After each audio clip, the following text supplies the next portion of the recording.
On se disait à l'instant que je ne sais pas comment vous vivez ces temps, mais je ne sais pas comment on commence collectivement nos mails. Peut-être j'espère que tu vas bien. Et moi, je fais virgule dans ce climat putride. Je ne sais pas vous comment ça se passe. Peut-être que... Est-ce que le pire n'est jamais certain ? C'est peu dire, en fait, qu'en ce moment...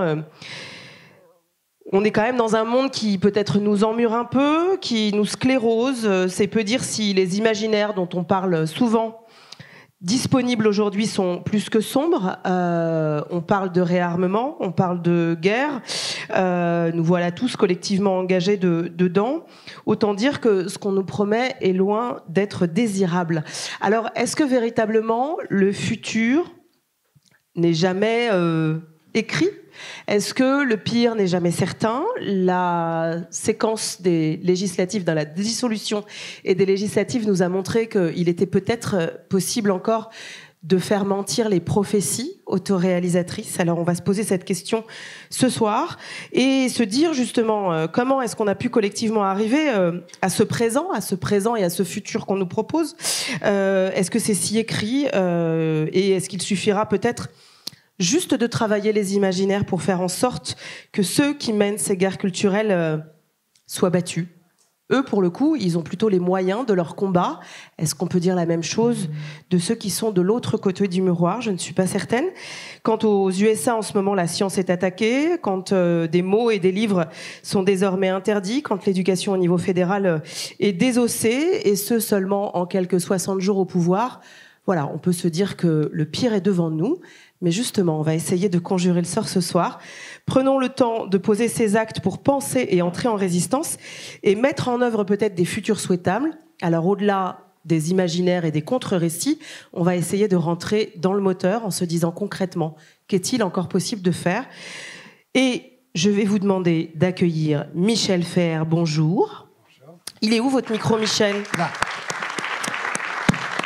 Michel, vous êtes philosophe et vous avez signé à la Découverte en 2024 Producteur et parasite, l'imaginaire si désirable du Rassemblement national. Vous allez nous expliquer qui sont les producteurs et qui sont les parasites. Et avec nous, Kautar Archi, vous êtes sociologue, écrivaine et autrice de Ainsi l'animal et nous. Ça a paru aussi en 2024 chez Actes Sud. Qui est l'animal, qui est humain, c'est le début du livre. Et justement, on en parlera. Et Sana Setouli, vous êtes experte dans la conception et la mise en œuvre de dispositifs publics et en politique des territoires politiques de la ville, QPV, quartier politique de la ville, et vous avez cofondé Banlieue Climat. Banlieue Climat, c'est une association qui œuvre désormais depuis Saint-Ouen, puisque vous avez créé une école du climat. Et plutôt que de vous faire tout un roman, je vais vous proposer qu'on regarde une vidéo sur ce que c'est que Banlieue Climat. Est-ce qu'on peut lancer ça ? Allez, c'est parti. Poto, c'est une école. Qui crée des écoles ? Qui ouvre des écoles ? T'ouvres un compte en banque, t'ouvres une épicerie, t'ouvres pas une école.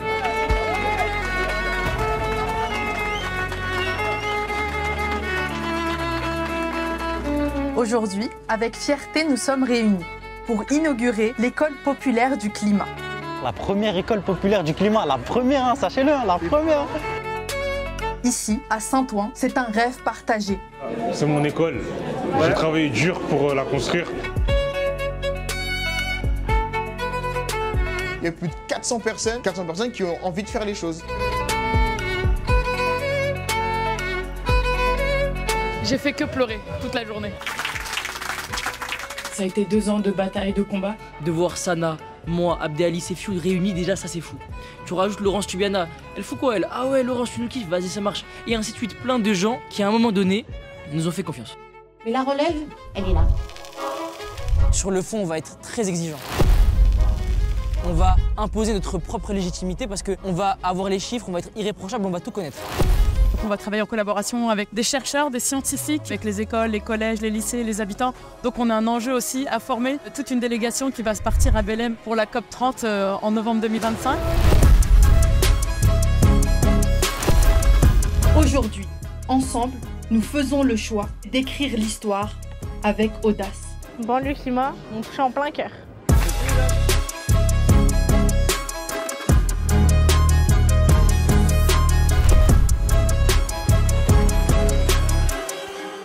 c'est ça, Banlieue Climat.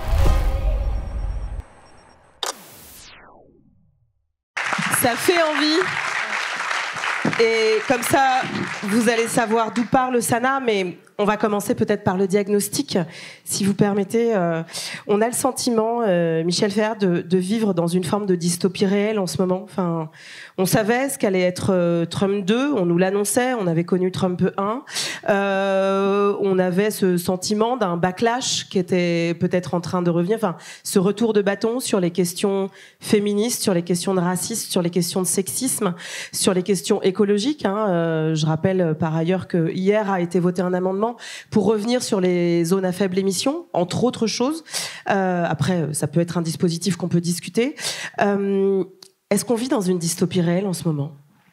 Ça a l'air, oui. Mais le micro bien sous le... Ouais. Voilà. Bah, ça va, vous m'entendez? Parfait. Oui, oui. Bah, oui, mais justement, puisque vous avez la gentillesse de me lancer sur la dystopie, qui est mon truc... c'est votre truc? Bah oui, non, je vais vous dire, parce que quand j'ai vu l'invitation, d'abord merci beaucoup de cette invitation, mais quand j'ai vu l'invitation, je me suis dit, ah oui, c'est pour moi. C'est pour moi parce que j'ai toujours mal compris l'expression « le pire n'est jamais sûr ». J'ai toujours pensé que ça voulait dire « ça peut être pire encore ». Et donc je me suis dit, ah ouais, ça c'est pour moi effectivement, parce que moi je fais dans les trucs sinistres. Donc merci de me lancer sur la dystopie. Oui, en effet. Je crois que là, on y est. On ne sait même pas quoi dire, parce que il a même réussi à nous surprendre, Trump, quand même. Je veux dire, même si on s'y attendait, vous savez, c'est un peu comme quand on se fait larguer. On a des signes avant-coureurs, mais ça fait toujours mal. Exactement. Ah, c'est exactement de cet ordre-là. Voilà. Et donc... J'aurais jamais fait ce parallèle. Et là, on y est. Oui, non, c'est pas qu'on avait des grands espoirs que ça allait bien se passer avec Trump, mais là, on y est. Alors, où est-ce que ça va aller? Ça, c'est pas clair. Mais ça dépendra des résistances. Ça dépendra de jusqu'où on le laissera aller. Mais je dirais, pour en rajouter encore dans le côté dystopique, que ce qui m'inquiète le plus, c'est pas Trump et les Trumpistes, parce que là, quand même, si on les suit un peu à la trace, on pouvait s'attendre à ce que ce soit à peu près comme ça. Non, ce qui est vraiment catastrophique, c'est le peu de résistance que ça produit. C'est l'historien Timothy Snyder qui avait lancé cette formule, c'est cette idée de la désobéissance préventive, de l'obéissance préventive. Mmh.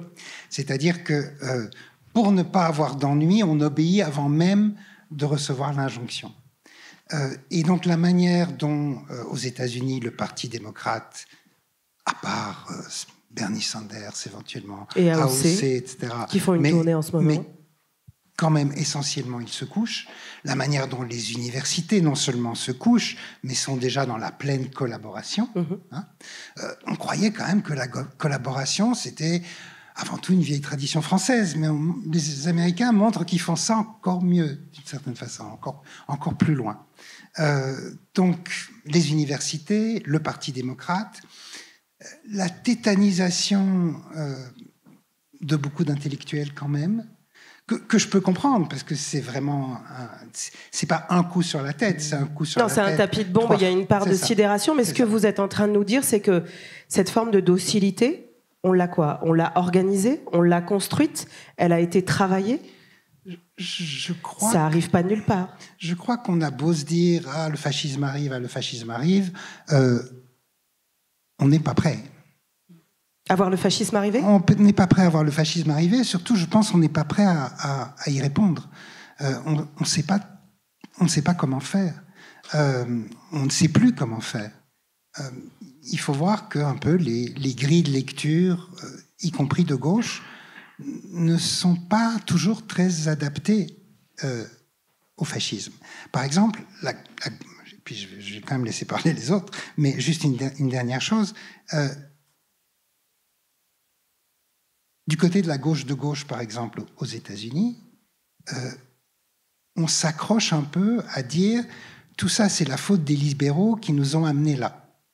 Ce qui est vrai. Qui sont les libéraux? Je veux dire, Biden, l'administration démocrate avant. L'extrême centre ? C'est ça, l'extrême centre, exactement. Et donc, la gauche est tellement habituée à critiquer l'extrême centre, avec de bon droit, à bon droit, manifestement, qu'il y a une espèce de confort intellectuel qui fait que, allez, on va encore les critiquer une dernière fois avant de véritablement ouvrir les yeux sur ce qui se passe. Mais je pense qu'il faut ouvrir les yeux sur ce qui se passe assez rapidement. Mais on s'est donc trompé d'ennemi, c'est ce que j'entends.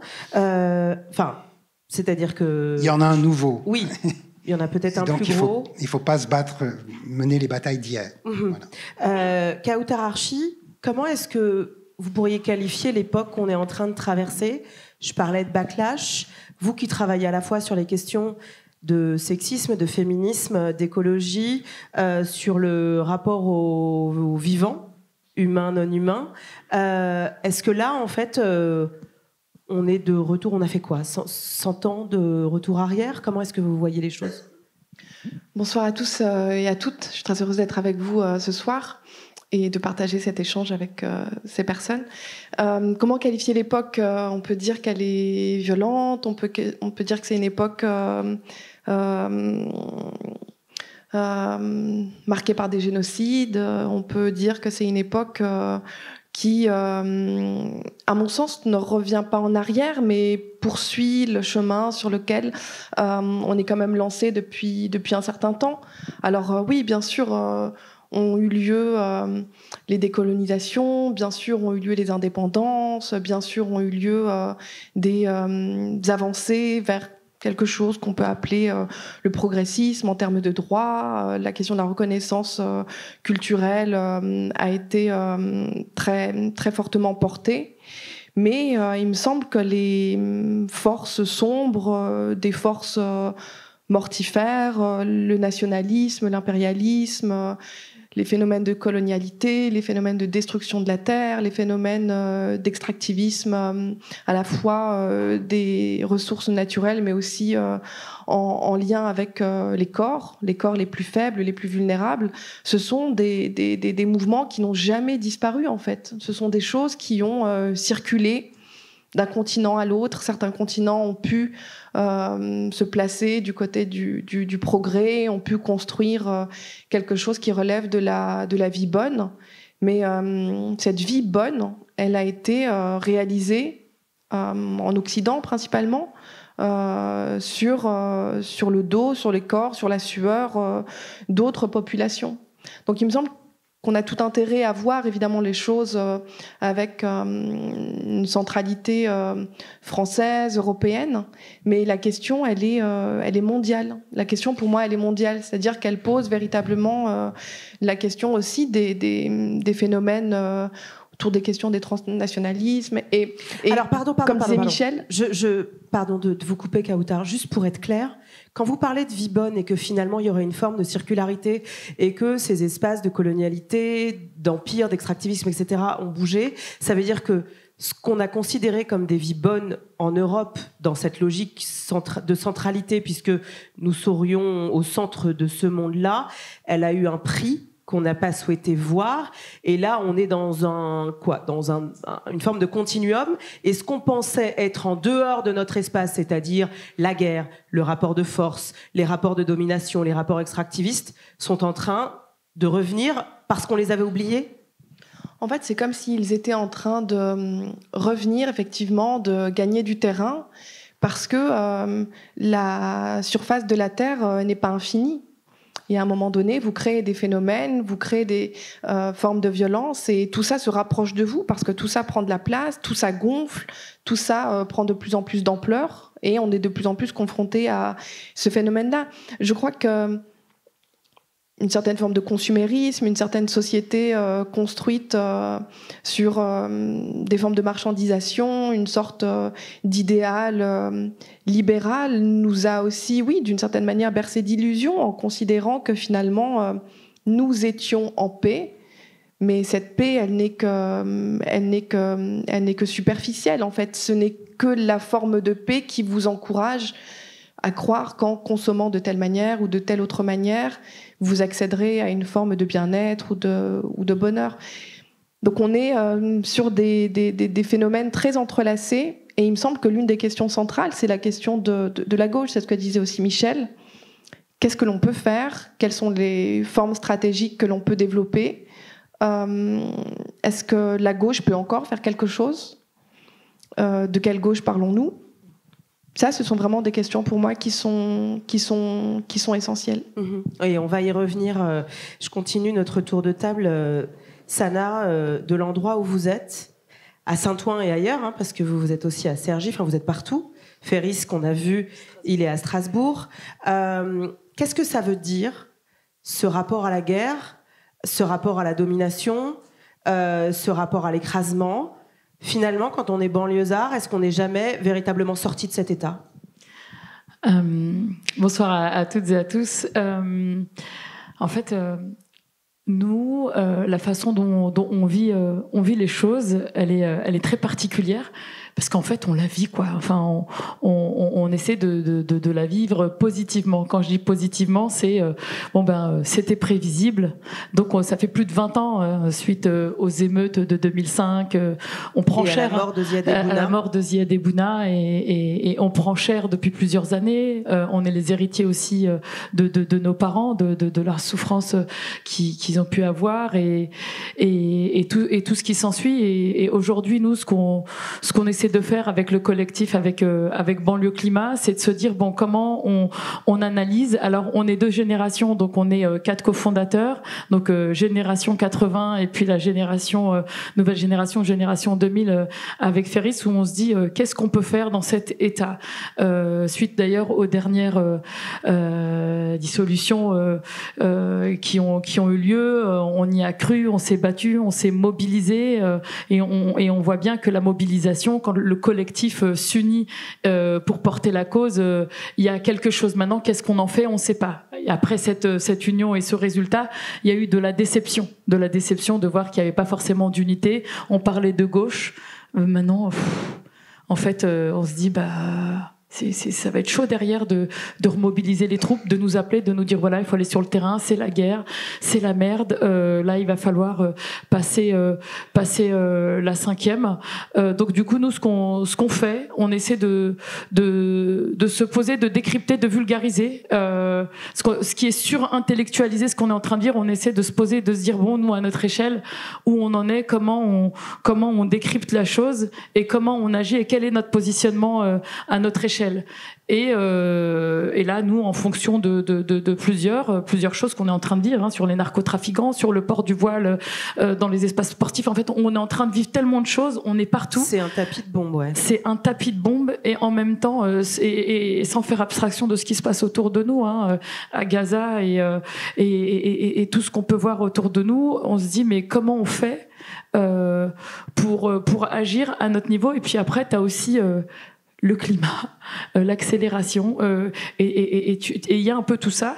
Et là, du coup, notre enjeu aujourd'hui, c'est de se dire comment on se pose tous ensemble pour essayer d'agir à notre niveau et surtout de remettre les responsables au cœur de leurs responsabilités sur les prises de décision aussi, quoi. Là, ce qui est central dans ce que vous dites, c'est finalement qu'il y aurait quelque part quelque chose qui a échoué du côté de la gauche, à donner, à entendre quelque chose de positif, de sortir en fait de guerres internes et intestines qui nous ont conduits peut-être à ce résultat. Alors on peut en discuter. Quoi qu'il en soit, là-dedans, il y a quand même quelque chose d'une forme de sidération, d'abattement, d'incapacité à produire une réponse politique ou même sociétale. Ça fait un moment en fait que chacun se tourne vers la gauche en disant sur les quartiers populaires, où étiez-vous? Sur la question du racisme, où étiez-vous? Sur la question du sexisme, des violences sexistes et sexuelles, sur les questions des violences conjugales, où êtes-vous? Est-ce que ça veut dire que c'est quoi? Le progressisme a échoué? Et plus largement, est-ce que c'est eux qui ont échoué? Ou est-ce que c'est le Rassemblement national, en France, et tous les populismes, les nationalismes, qui ont ramassé la donne parce qu'il y avait... Voilà. Est-ce que c'est faute de combattants ou c'est parce que le message du côté de la droite et de l'extrême droite est plus fort?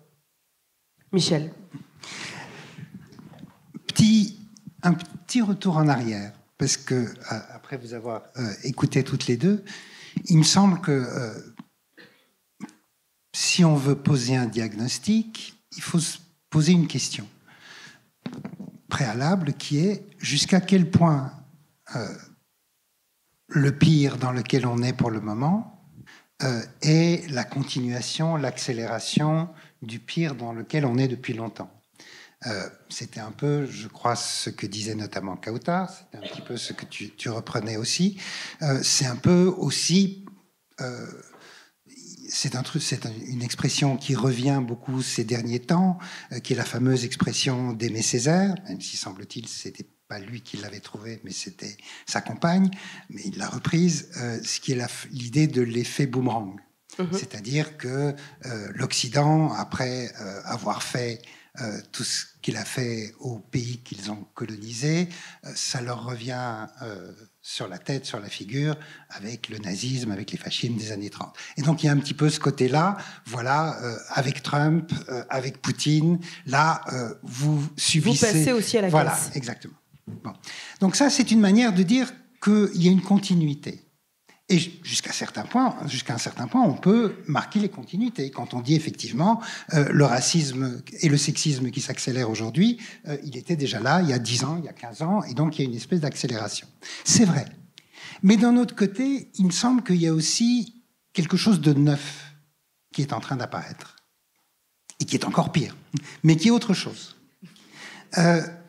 Et précisément, c'est pour ça que je parlais du fascisme, même si je ne suis pas sûr que c'est nécessairement le bon mot, et surtout l'idée d'entrer dans le débat, est-ce que c'est du fascisme ou pas du fascisme, c'est un peu perdre son temps.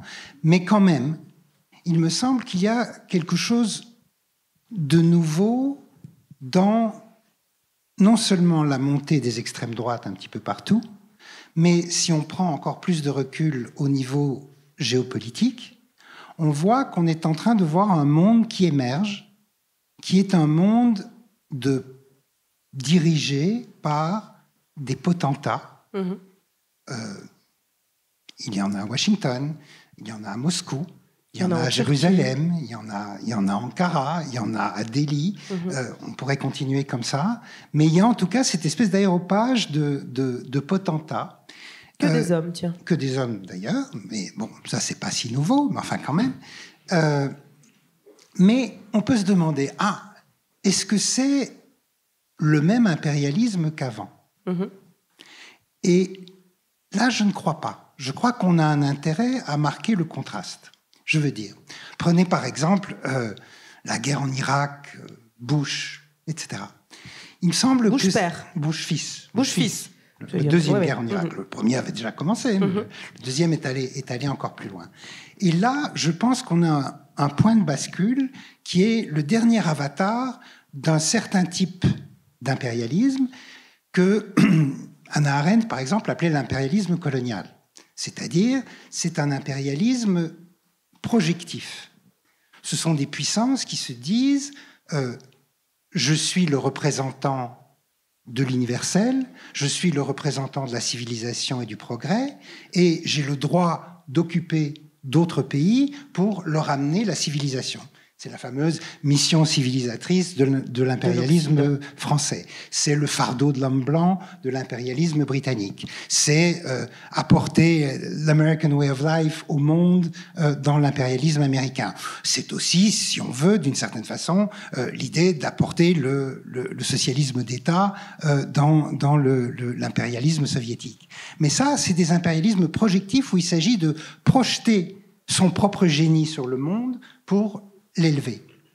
Or, j'ai l'impression que si vous voyez Trump, si vous voyez Poutine, si vous voyez Netanyahou, Erdogan et les autres, c'est pas du tout la logique dans laquelle ils sont. Là, on est dans un autre type d'impérialisme que la même Hannah Arendt appelait l'impérialisme continental, où là, il s'agit de gens qui acceptent le fait que le monde est multipolaire. Il ne s'agit pas de « moi, je vais dominer le monde ». On ne va pas se projeter sur le monde et être la puissance dominante. On accepte que c'est multipolaire, mais chaque homme fort, chaque potentat a le droit de dominer la terre dont il pense qu'elle lui a été promise. C'est ce qu'on retrouve en Israël, c'est ce qu'on retrouve en Turquie, c'est ce qu'on retrouve aux États-Unis maintenant. Alors, en Russie avec le monde russe, etc. Trump, il n'avait pas tout à fait ça. Il y avait déjà l'idée de l'épuration, l'idée qu'il fallait rendre l'Amérique grande, et pour rendre l'Amérique grande, il fallait la rendre blanche et dominée par les mâles. Donc ça, c'était Trump 1. Mais là, avec Trump 2, il y a un autre truc, c'est-à-dire qu'il est un peu jaloux des autres, parce que les autres, ses petits camarades, ils disent tous que pour me régénérer, j'ai besoin que mon pays soit complet. Or, il en manque des bouts. Hein, le Groenland. Ah non, oui, justement, ça c'est ce qui va arriver. Ouais. Mais les autres, c'était déjà ça. L'Ukraine, c'est à moi. L'Arménie et une partie de la Syrie, c'est à moi. La Judée, la Samarie, c'est à moi, etc., etc.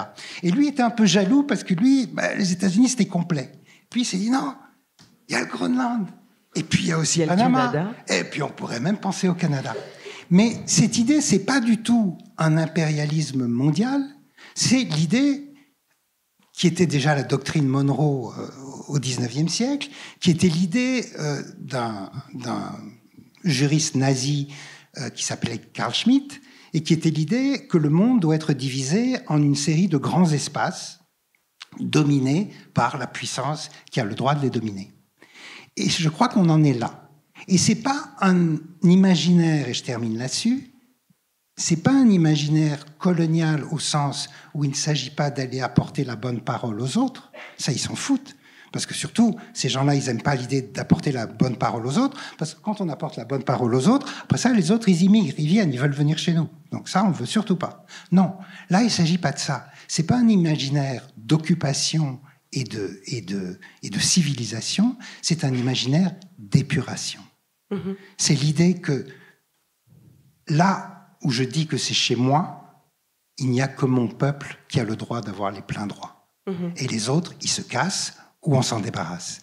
Et ça, c'est un autre imaginaire, qui est un imaginaire d'origine fasciste, pour le coup, manifestement. Et c'est ça qui est en train d'arriver maintenant. Et je pense que c'est important de le voir dans sa spécificité, non pas pour dire « Ah, c'était mieux avant, avec l'impérialisme colonial », mais c'est important de comprendre ce qui nous arrive. Ce que j'entends dans ce que vous nous dites, et j'aimerais bien que l'une et l'autre vous réagissiez peut-être, et vous tirez le fil évidemment que vous souhaitez, mais Kautar, tu as parlé tout à l'heure de génocide.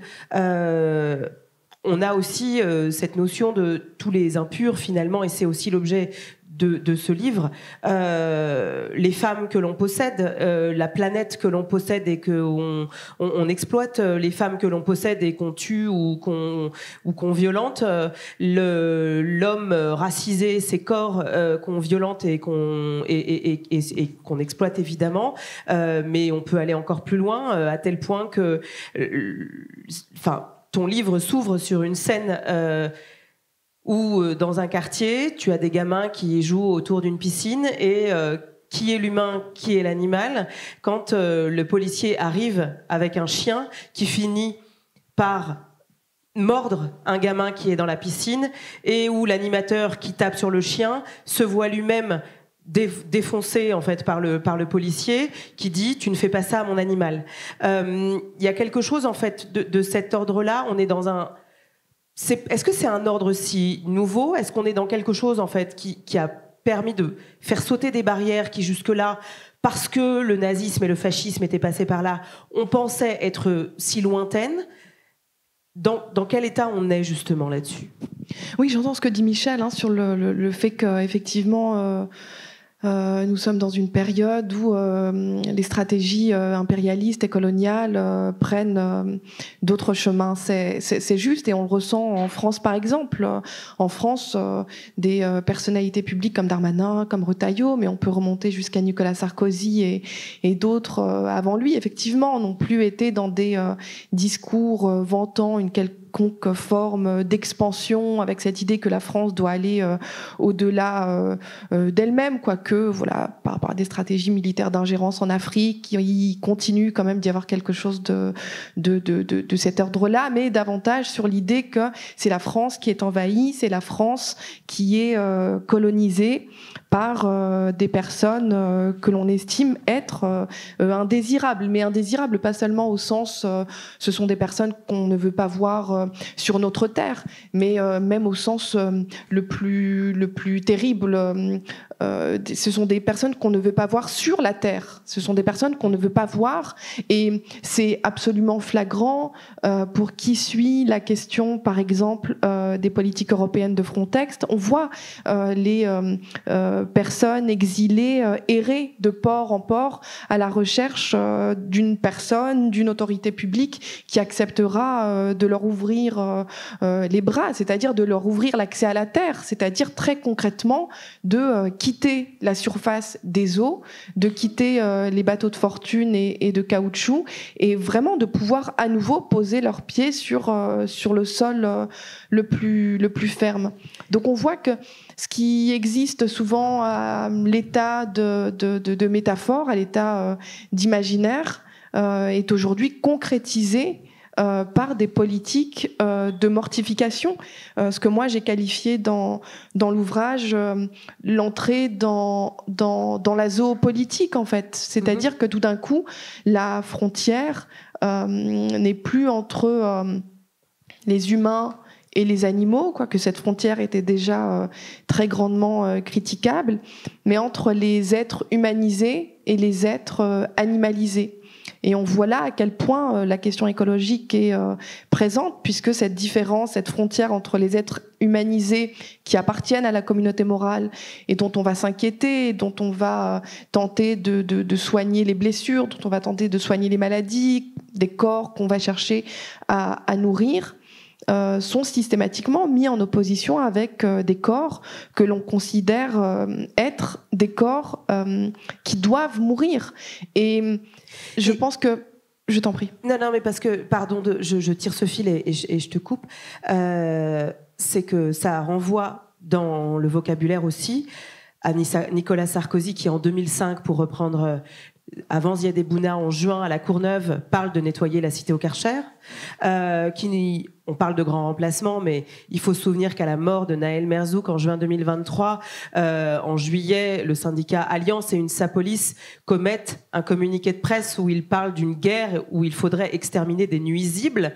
Ton livre est dédié à Nour et à la Palestine, où on se souvient très bien que cette dimension d'animalisation et de nécessité d'éradiquer ce qui est de l'ordre aussi du nuisible a été aussi pas mal dit par des politiques de premier plan. C'est ça, l'animalisation, ceux qui ont le droit, je ne sais pas si c'est le droit, le privilège d'être humanisés, et tous les autres qu'il faudrait donc éradiquer? Oui, ce qui est intéressant, c'est que cette notion d'animalité, elle est pas neuve, en fait. Une très grande partie de l'histoire philosophique occidentale, on peut citer Descartes, on peut évidemment en citer bien d'autres. C'est une tradition qui a travaillé à définir ce que serait le propre de l'homme.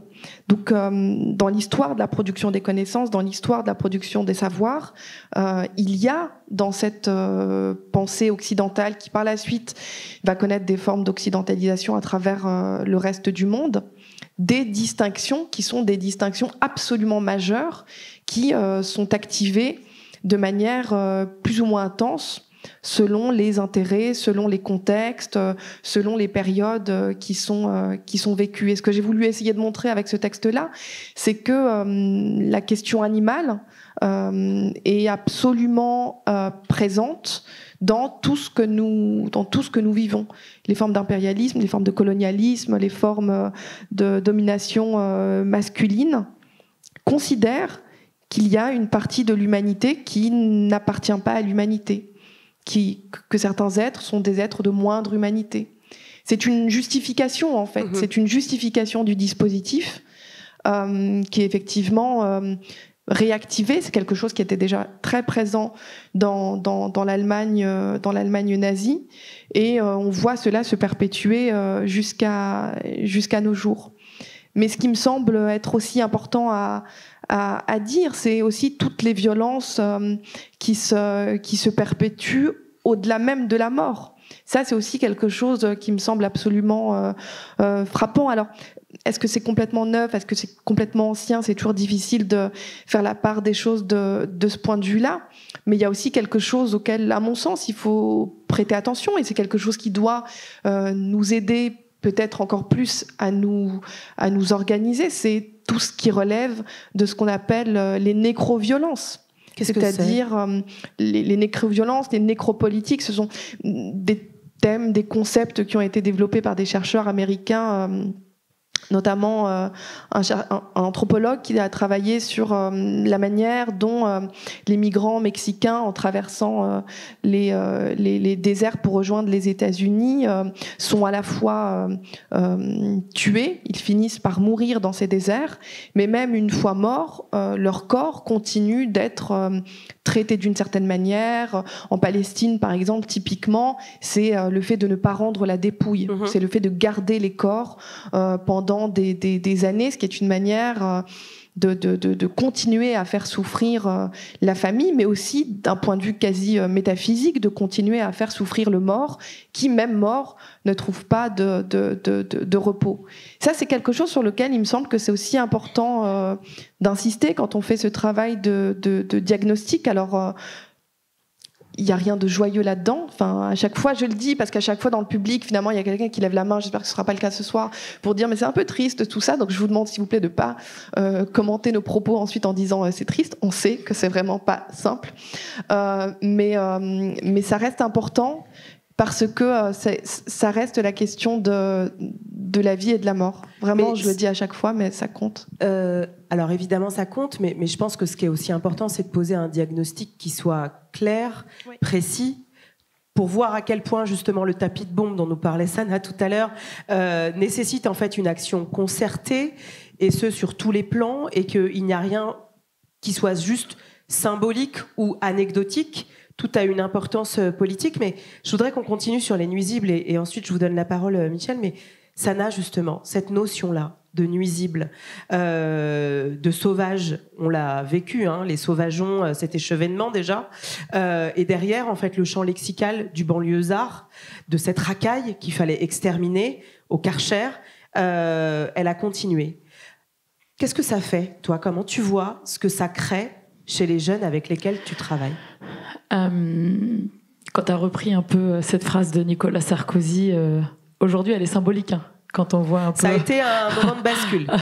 Du coup, quand on voit un peu cette condamnation, en espérant qu'il va être cette racaille qui va être enfermée, et ça m'a fait légèrement sourire en voyant aussi un post d'un ami, Nadir Dendoun, ça m'a fait légèrement sourire. Qu'est-ce que ça fait un peu Comment ils se sentent à force de s'entendre dire que ce sont des nuisibles, que c'est de la racaille? Alors comment ils se sentent? En fait, il y a un truc de résilient, tu vois. Il y a une posture un peu résiliente et tout. Ils avancent. Il y a un truc de toute façon, on n'attend pas plus de valorisation que ça. Et en même temps, il y a ce qu'on essaie de construire nous-mêmes et de raconter aussi notre nouveau récit, qui apporte aussi ce positif-là. Je vais raconter une anecdote qui nous est arrivée. Enfin, moi, je vais plutôt vous raccrocher à du positif, à du terrain, qu'on transforme. On vit des violences, mais qu'on transforme en positif. Récemment, j'avais témoigné sur une émission radio sur France Inter. On sort de l'ambassade d'Allemagne avec des jeunes formateurs, donc on témoigne un peu de tout ce qu'on a fait, des jeunes de ton quartier de Strasbourg, super formateurs, et on sort de là, Saint-Lazare, on a un jeune, on n'est que des filles, avec un jeune formateur, il y en a un qui se fait contrôler salement sous nos yeux, et là, d'une violence inouïe. On lui renvoie tout ce qu'on peut renvoyer à un jeune de quartier, et donc du coup, lui, humilié, donc on le palpe un peu partout dans ses parties intimes, donc très très humiliante, et nous on comprenait pas, donc moi je lui explique qui on est, donc l'association Banlieue Climat, on sort de l'ambassade d'Allemagne, on est parti présenter notre intervention de la voix qui va être portée à la COP 30 à Belém, machin, histoire d'eux, et donc ce jeune là, Aymen, qui lui fièrement explique que lui aujourd'hui il travaille pour le climat, etc., et là les policiers qui se foutent de lui et qui lui disent ok d'accord, alors là, maintenant maintenant on va nous dire que les écologistes, ils viennent des quartiers, etc. Et donc là, du coup, on se rend compte en fait du travail qui reste à faire, de la violence qu'on peut avoir. Et le pire, donc quand on sort de cette séquence de violence, donc silence, on arrive à Saint-Ouen, on se pose. Je vois 2 autres jeunes de l'association qui ratent leur train pour Strasbourg. Et pourquoi ? Parce qu'ils se font contrôler à Gare de l'Est et du coup, ils ont raté leur train. Et là, on se pose, on se retrouve à échanger ensemble. Et du coup, je leur pose la question dans notre groupe WhatsApp à tous les mecs, en fait, tous les formateurs de Banlieue Climat, en leur disant, mais quand vous allez en formation, combien de fois on vous contrôle finalement ? Et les violences que vous subissez. Et là, je tombe des nues. Et là, chaque jeune qui part en formation, en plus avec du matériel, le vidéoprojecteur, les kakémonos, etc., ils se font contrôler. On pense que c'est volé. Et j'avais pas fait le lien avec les factures qu'on me demandait des vidéoprojecteurs. Et c'était pour montrer qu'ils les avaient pas volés. Et là, en fait, ce sont des choses. Et du coup, ils l'ont intériorisé, mais ils ne l'ont jamais dit. C'est-à-dire qu'ils avancent, ils arrivent un peu en retard, mais du coup, ils enchaînent, ils déroulent leur formation. Ils sont hyper contents parce qu'ils sont en train d'en fait contribuer à une nouvelle génération d'ambassadeurs sur ces sujets-là. Et ça, c'est plus important. En fait, il y a un truc, quand tu me demandes comment ils vont, je pense qu'il y a des traumas qui sont installés, il y a des choses qui sont enfouies, mais ils disent, on va pas se laisser faire, on va se battre. Et c'est ça qui est notre force aujourd'hui avec Banlieue Climat et puis aussi avec cette génération avec tous ces parents qu'on est en train de former pour faire bloc face à ce qui arrive parce qu'on sait que ça va pas être facile. Ça nous emmène, Michel, sur ce que vous développez dans votre livre, la notion de producérisme. Et alors là, parce que tout ça nous renvoie à ce qu'on est en train de se dire, cette hiérarchisation finalement raciale, sociale, ethnique, genrée, etc. Mais dans la logique dans laquelle nous sommes aujourd'hui, ça va encore plus loin et ça s'appelle le producérisme. Alors, je schématise, je fais des raccourcis, pardon, mais comme vous êtes bien plus intelligent que moi, vous allez pouvoir nous expliquer ça. Ce rapport entre ceux qui, si je dois paraphraser le président de la République, qui disait, dans une gare, il y a des gens qui réussissent et des gens qui ne sont rien. Oui, le producérisme, c'est pas exactement ça. C'est-à-dire, c'est pas exactement cette opposition-là. Le producérisme, justement, enfin, la raison pour laquelle je me suis intéressé à ce mot barbare, c'est que la question que je me posais, c'est l'attractivité de l'imaginaire du Rassemblement national. C'est-à-dire, c'était le départ, c'était une espèce d'irritation sur le fait que pour tout le monde, y compris à gauche, la montée du Rassemblement national, c'est la faute des autres. C'est la faute des réformes néolibérales qui ont brisé les solidarités ouvrières. C'est la faute de la presse, Bolloré et autres, qui n'arrêtent pas de répandre le racisme partout. C'est la faute de la gauche qui fait pas son travail en lâchant les classes populaires. C'est la faute de la droite et du centre qui combattent le Front National en reprenant exactement ces thématiques. Toutes choses parfaitement vraies, mais qui font... Tout ce que je viens de dire, tous ces arguments sont exacts. Mais ils font l'impasse sur une chose, c'est... Pourquoi ça plaît ? Pourquoi ça attire ? Qu'est-ce qui attire ? Parce qu'après tout, l'idée que, en fait, les gens qui votent Rassemblement national, c'est des braves gens furieux et qui sont tellement... Fachos, pas fâchés. Voilà, exactement. Et qui sont... Non, des fâchés, pas fâcheux. Non. Exactement. Voilà. C'est là où je veux en venir. Non, justement, parce que c'est là où je veux en venir. C'est-à-dire, c'est précisément ça. C'est cette idée que c'est des fâchés, pas fachos, c'est-à-dire des gens qui sont égarés par la colère et qui, du coup, vont de ce côté-là. Mais si on leur expliquait que leurs véritables ennemis, c'est les banquiers, c'est pas les immigrés, ils comprendraient, ils verraient la lumière. Or, je ne crois pas. Je crois que les gens qui votent Rassemblement national savent ce qu'ils font et ils aiment ce qu'ils font. Bon. Et donc, qu'est-ce qu'ils aiment exactement ? Quelle vision du monde leur est proposée qui les attire ? Et c'est là où je suis tombé sur ce truc du producérisme. Alors, je tiquais un petit peu parce que c'est pas nouveau. C'est un vieux truc et c'est pas un truc qui vient de la droite. Je veux dire, le producérisme, c'est quoi ? C'est l'idée que la société se divise en 2 classes. Ah, on se dit, tiens, marxisme, non, pas exactement. Elle se divise en 2 classes qui ne sont pas les travailleurs et les capitalistes, mais les 2 classes, c'est plutôt 2 types moraux. Il y a d'un côté les producteurs. c'est-à-dire les gens qui bossent dur et qui connaissent le prix de la peine. Et ces gens-là, c'est bien normal, puisqu'ils bossent dur, ils veulent pouvoir jouir légitimement du produit de leur travail. Bon.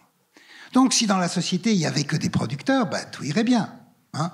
On aurait une société de producteurs où les gens produiraient leurs trucs et puis ils pourraient les changer dans un climat de saine concurrence, ou s'ils voulaient travailler ensemble, dans un climat de saine coopération. Donc, tout ça, ça se passerait très bien.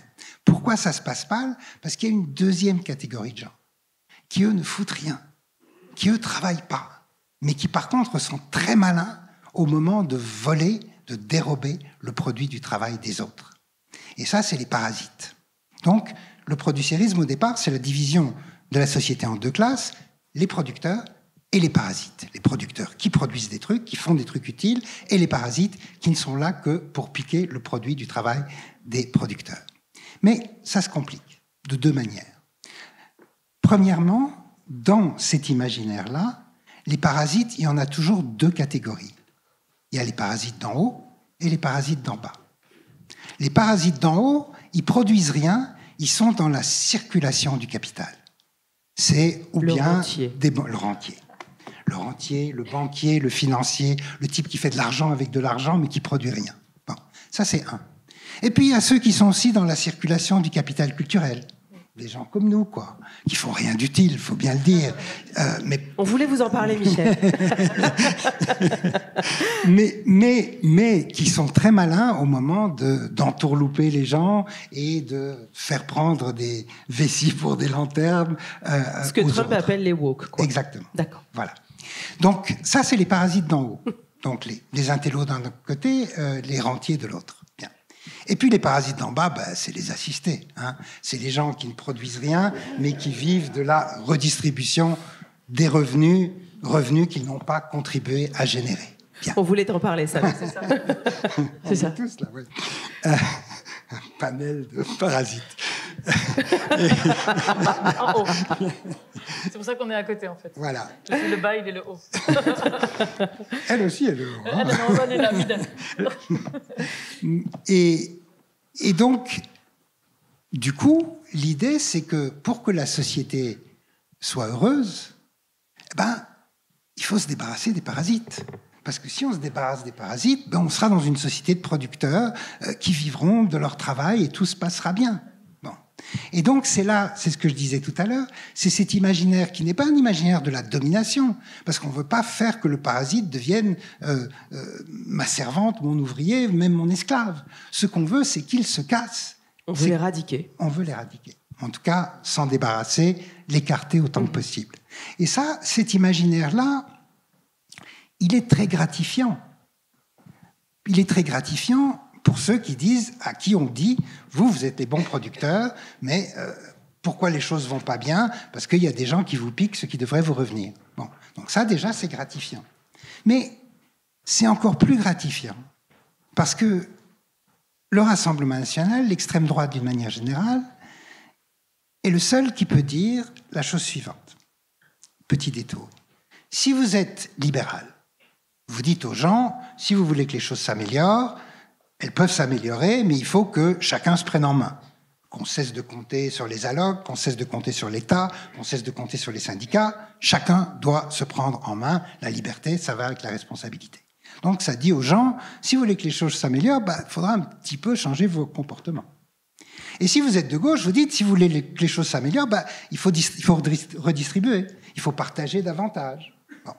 Là aussi, ça veut dire, et surtout si on ajoute la question écologique en plus, changer vos comportements un petit peu.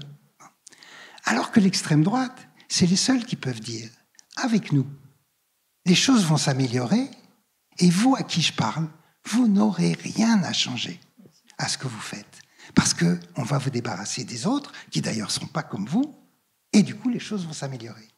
Alors ça, c'est le deuxième aspect du producérisme, et il y en a un troisième, mais vous l'avez compris, c'est que comment est-ce qu'on va reconnaître un producteur d'un parasite? Parce que c'est vrai, on tombe sur quelqu'un dans la rue, ça ne se voit pas tout de suite, sauf si, effectivement, voilà.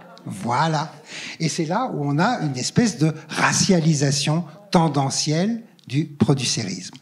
C'est un effet comment dire, de surlignage. Hein. C'est un peu comme au collège, on voit mieux quand on surligne, c'est plus facile. Et donc, du coup, c'est ça. Mais c'est l'idée que il y a toujours ce truc, à mon avis, important intellectuellement pour comprendre le racisme, c'est que le racisme n'explique rien. Il est ce qui doit être expliqué. Ce qui veut dire qu'il ne sert pas toujours à la même chose. C'est pas la même chose de traiter les gens comme inférieurs utilisables et de les traiter comme nuisibles éliminables. C'est pas la même idée, le même imaginaire. Donc en gros, ça c'est mon producérisme, et donc j'ai tiré le fil de cet imaginaire-là, mais aussi du terrible dilemme qu'il pose aux autres forces politiques. Parce que dès lors que le producérisme racialisé à voix au chapitre arrive sur la place publique, pour les autres partis, il y a deux possibilités. Ou bien on essaye de l'imiter, on essaye de lui prendre sa logique et son imaginaire, sauf que les autres le font moins bien. Parce que l'extrême droite est le seul qui a toujours ses parasites d'en haut et ses parasites d'en bas. Hein ? Si vous êtes libéral, vous n'allez pas chercher des noises à des parasites d'en haut, c'est pas votre truc. Et si vous êtes de gauche et que vous avez la moindre dignité, vous n'allez pas aller traquer les parasites d'en bas. Donc vous êtes toujours un peu bancal, un peu boiteux. Alors que l'extrême droite, elle a toujours son truc de parasite d'en haut, parasite d'en bas. Mais parce qu'il faut qu'on avance et qu'on s'est dit le pire n'est jamais certain, je le rappelle, hein. On avait peut-être oublié. Et pas dans le sens où je l'entends. Voilà. Cette idée de comment on crée des contre-récits, tous, au début de cet entretien, vous avez dit la gauche. Quand, et c'est votre... Enfin, je vais spoiler un peu la fin du livre, mais à la fin, vous parlez de Fabien Roussel. Alors, Fabien Roussel, cette semaine, il nous a dit que le racisme anti-blanc existait. Donc, à un moment, dans la fabrique de ces contre-récits, comment on fait ? Il ne fait pas beaucoup d'efforts pour faire du contre-récit. Non, mais moi, on m'a dit que le PCF était à gauche, donc je ne sais pas, je suis bête et méchante, et je me dis, ah bah tiens, Fabien Roussel. Bon, comment on fait ? Parce que là, si on se projette, comment on fabrique des contre-récits ? Quand en face, par ailleurs, ils ne sont pas juste dans le récit, ils sont dans une guerre ouverte, avec des millions de Stérin, de Bolloré, d'Elon Musk, etc., etc. Comment on fait ? On demande à Sana ? Ah, mais comment on fait Ben, je sais pas. Est-ce qu'il suffit... Là, en l'état, tu nous as dit tout à l'heure, il faut qu'on rééduque. Là, ça veut dire qu'il va falloir que chacun, à l'endroit où on est, on fasse de la rééducation, qu'on s'arme collectivement.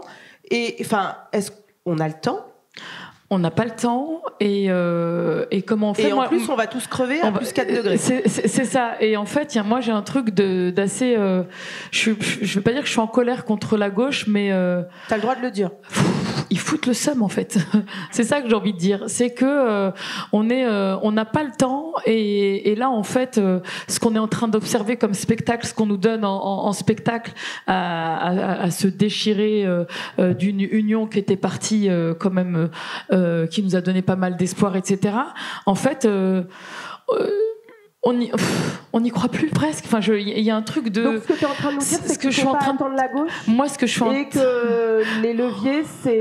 Moi, c'est les citoyens. Je suis en mode révolution, en mode préparer la résistance, en mode peut-être réinventer aussi la politique. Moi, ça a toujours été un peu mon combat de penser la politique avec aussi les vrais gens. Peut-être qu'on arrive au bout de quelque chose auprès des partis aussi, et qu'on laisse pas la place aussi à des figures, à des figures prendre ces espaces-là. On en parle beaucoup avec des personnes qui sont hyper investies et qui sont pas forcément dans les partis et qui font un travail incroyable, et à côté de ça on voit des figures qui sont notamment dans les partis et de gauche, de droite et ailleurs, on n'a pas le temps de les calculer, mais on les voit avancer à droite en haut, les parasites d'en haut, on les voit avancer, s'organiser et se structurer. et limite on veut les copier quoi, et quand on se tourne vers la gauche, on n'est pas au niveau, et en fait quand tu es sur le terrain et que nous on est là en train de faire le taf, on est en train d'essayer de faire front, de créer collectif, de mobiliser, de maintenir, de créer la fissure d'espoir, et c'est même pas notre taf en vrai, hein. On fait un boulot c'est même pas nos missions à la base. Nous aussi on aimerait vivre un peu comme tout le monde, s'occuper de sa petite famille, d'aller faire du sport, de sortir, d'avoir une vie normale. Oui, parce que tout ça a un coût, c'est ça que tu nous dis. Tout ça a un coût, et donc du coup nous on fait le choix aussi de se sacrifier pour nous, pour la cause et pour le collectif et pour demain. Et à côté de ça, on se rend compte qu'il y a des défaillances au niveau de nos dirigeants politiques de gauche, et en fait, ils n'écoutent pas. Moi, je vois par exemple avec Banlieue Climat aujourd'hui, le seul objectif des partis, c'est de récupérer et de montrer celui qui va récupérer le mouvement Banlieue Climat, parce que ça fait bien de dire écologie populaire et ça coche des cases. En fait, on voit on voit bien la calculette qui sort. Ni plus ni moins, on n'est ni sur du fond, on est nu sur qu'est-ce qu'on peut construire ensemble, qu'est-ce qu'il faut. En fait, on n'est pas dans de la réflexion, on nous sous-estime encore, on n'est que sur de la politique à l'ancienne. Donc clairement, on est face à des logiques de partis qui sont dans des formes de mépris de classe encore, parce que ce qui est intéressant, c'est de vous avoir pour colorer la photo. Exactement. Mais derrière, vous, de manière concrète et claire, vous faites dans des logiques d'éducation populaire, complètement, de l'empouvoirment des citoyens, vous les faites monter en compétences, vous construisez des récits désirables en disant on peut faire autre chose, on peut faire autrement, et l'écologie n'est pas qu'un truc de bobo urbain de centre-ville avec des vélos cargo à 5 000 €. C'est ça. J'ai tout mis dans la même phrase. Pardon. Mais ça veut dire que on peut embarquer en créant ces récits-là et en faisant en sorte de créer du collectif. Bien sûr. Ça marche quand tu écoutes les gens, quand tu vas sur le terrain, quand tu vas sur l'essentiel, quand tu pars sur la préoccupation des familles. On le voit bien sur ce que tu disais sur les bains de douche, sur tout ce que tu fais toi en parallèle. Oui, non, mais ça, ils ont pas assisté à la conversation. Ils ont pas les rêves, mais nous, sur le terrain, ce qui embarque aussi, c'est quand tu es au cœur de la vie des gens, et que les préoccupations premières sont là, et qu'on les écoute, on crée du collectif, on essaie de trouver des solutions, et puis du coup c'est du concret. En fait, les gens de là où je viens, on n'a plus envie d'écouter, d'entendre, d'analyser, de surintellectualiser les choses. Il faut faire, il faut vulgariser, il faut rendre accessible, il faut mettre tout le monde au même niveau, et il faut qu'on avance ensemble. Et ça, nous, on avance, donc c'est ce qu'on essaie de faire. On essaie aussi d'aller rencontrer des acteurs de terrain, des gens qu'on ne voit pas, qui sont invisibilisés et qui font un travail incroyable. Et c'est ces gens-là qui nous donnent cette force et cette fissure d'espoir, parce qu'on aime à dire à chaque fois avec Banlieue Climat, on sème la fissure d'espoir, c'est parce qu'on la trouve, et c'est ce qui nous anime aujourd'hui et qui fait que le combat qu'on porte aujourd'hui est hyper positif. Il y a beaucoup d'amour, il y a beaucoup et on y croit. On se dit qu'il y a une sortie à un moment donné, parce que les premiers concernés eux-mêmes qui vont subir sont en train de s'organiser pour essayer de s'en sortir. Donc maintenant, c'est les parasites d'en haut qu'il faut réussir à combattre, quoi. Exactement. Mais justement, Kautar, et on l'entend bien dans ce que nous dit Sana, le fait de faire, d'être dans quelque chose de très concret, avec des collectifs citoyens qui travaillent sur les questions de genre, de race. Qu'est-ce que ça veut dire ? Ça veut dire que c'est là que ça va se passer, qu'en l'état, les partis politiques sont derrière, sont presque has-been, et qu'il va falloir réinventer à cet endroit-là, ou est-ce qu'on ne va pas pouvoir faire sans eux ? Parce qu'après tout, on parle de la gauche, mais la gauche, c'est quelque chose de plus large que les partis. Oui, c'est évident que la question, elle va être cruciale. Je pense que la question des partis, elle est désormais plutôt dépassée. Enfin, je vois pas trop quel débat on pourrait avoir là-dessus, puisque une grande majorité des personnes considèrent qu'effectivement, c'est pas entre leurs mains qu'est la solution. Ce qui est très difficile quand vous êtes de gauche, c'est que vous êtes de gauche. C'est-à-dire que vous êtes dans une situation où, typiquement, vous savez que vous avez plus de chances d'échouer que de chances de gagner. Mais il y a malgré tout quelque chose qui est extrêmement fort, qui est l'espoir, qui est l'espérance. Il y a aussi quelque chose qui est l'amour. Il y a aussi quelque chose qui est la volonté de créer du lien, de créer de la solidarité, de ne pas laisser d'autres personnes souffrir. Parce qu'en fait, la souffrance des autres est aussi potentiellement quelque chose qui nous fait nous-mêmes souffrir. Donc la gauche, quand je dis la gauche, je pense évidemment à quelque chose qui est de l'ordre de la transformation, qui est de l'ordre de quelque chose de la révolution. Je sais pas pourquoi est-ce qu'on perdrait forcément quand on est à gauche. Il y a eu quand même des batailles gagnées. Je sais pas. Alors après, on est d'accord ou pas avec la manière dont les choses se sont opérées, mais quand Notre-Dame-des-Landes est débranchée, quand Sivins, voilà, ça s'arrête. Sur les méga-bassines aujourd'hui, les questions, alors si je prends que ces questions en fait de gouvernance de l'eau, les zones humides, etc., il y a eu quand même des victoires. Après, il y a peut-être des choses qui sont plus vendeuses que d'autres, et en ce moment, l'écologie et ces questions de gouvernance sont plus vendeuses que des femmes qui font du basket avec un voile. C'est peut-être aussi ça, le sujet. Quand je dis que la gauche perd, c'est simplement au sens où le monde se droitise. Le monde n'est pas en train de se gauchiser. Nous allons plutôt vers des imaginaires, et ça a été tout le début de notre conversation. On va plutôt vers des politiques de mort que des politiques de vie et de soutien, et des politiques de guérison, d'accompagnement, etc. Donc la grande difficulté, elle est effectivement au fait que il va bien falloir qu'on s'organise et qu'on définisse quels seraient nos points de rencontre. La question de l'écologie, c'est une question qui est fondamentale, on le voit, c'est une question qui entraîne les gens comme vous le disiez. Il y a une autre question aussi qui est importante, c'est la question du travail. Il faut bien se souvenir qu'au moment de la réforme des retraites, ça a été un moment historique dans cette France-là. Donc il est important qu'on puisse à la fois être sur des questions qui relèvent du minoritaire, et à la fois des questions qui sont aussi quand même capables de dépasser parfois les limites que les formes minoritaires peuvent aussi poser. Donc on est sur quelque chose qui, à mon sens, appelle à ce qu'une certaine gauche se réinvente. Et même théoriquement parlant, je veux dire, il n'y a pas de révolution sans théorie révolutionnaire, comme on dit. Mais Michel Kaouta, est-ce que c'est si minoritaire? Parce que finalement, si on remet au centre la question de la justice sociale, quelle qu'elle soit, et si on prend un prisme racial, religieux, écologique, mais on peut quand même aller reconvoquer Marx en le pimpant un peu, si je puis dire. C'est-à-dire que, et là, il n'y a plus de minorité, c'est-à-dire qu'on a affaire à la majorité des minorités, puisque, en fait, si on prend les parasites d'en haut, et si je reprends Emmanuel Macron qui dit, dans une gare, on croise des gens qui font plein de trucs et d'autres qui ne sont rien, dans ce cas-là, dans cette logique-là, ceux qui ne sont rien, ils sont quand même un paquet. Les gilets jaunes l'ont quand même montré, c'est-à-dire que quand on est sur un mouvement social, en fait, on peut faire très très peur au pouvoir. Ouais, tout ça. Je reviens parce que je crois que c'est important sur ce que Kaouta disait, quand on est de gauche, on ne gagne pas souvent. C'est vrai, et c'est pas forcément si grave. Je reprends ce qu'elle disait là. Parce qu'il y a l'espoir, parce qu'il y a un mouvement, bien sûr. Ouais. Oui, c'est ça. Mais aussi parce que je crois que ce dont la gauche souffre, en partie, elle souffre de beaucoup d'autres choses, mais ce dont elle souffre depuis longtemps, c'est un imaginaire, et ça répond à votre question par un petit détour, c'est qu'elle reste tributaire d'un imaginaire depuis le 19e siècle, le milieu du 19e siècle, qui est l'idée que l'histoire va dans notre sens.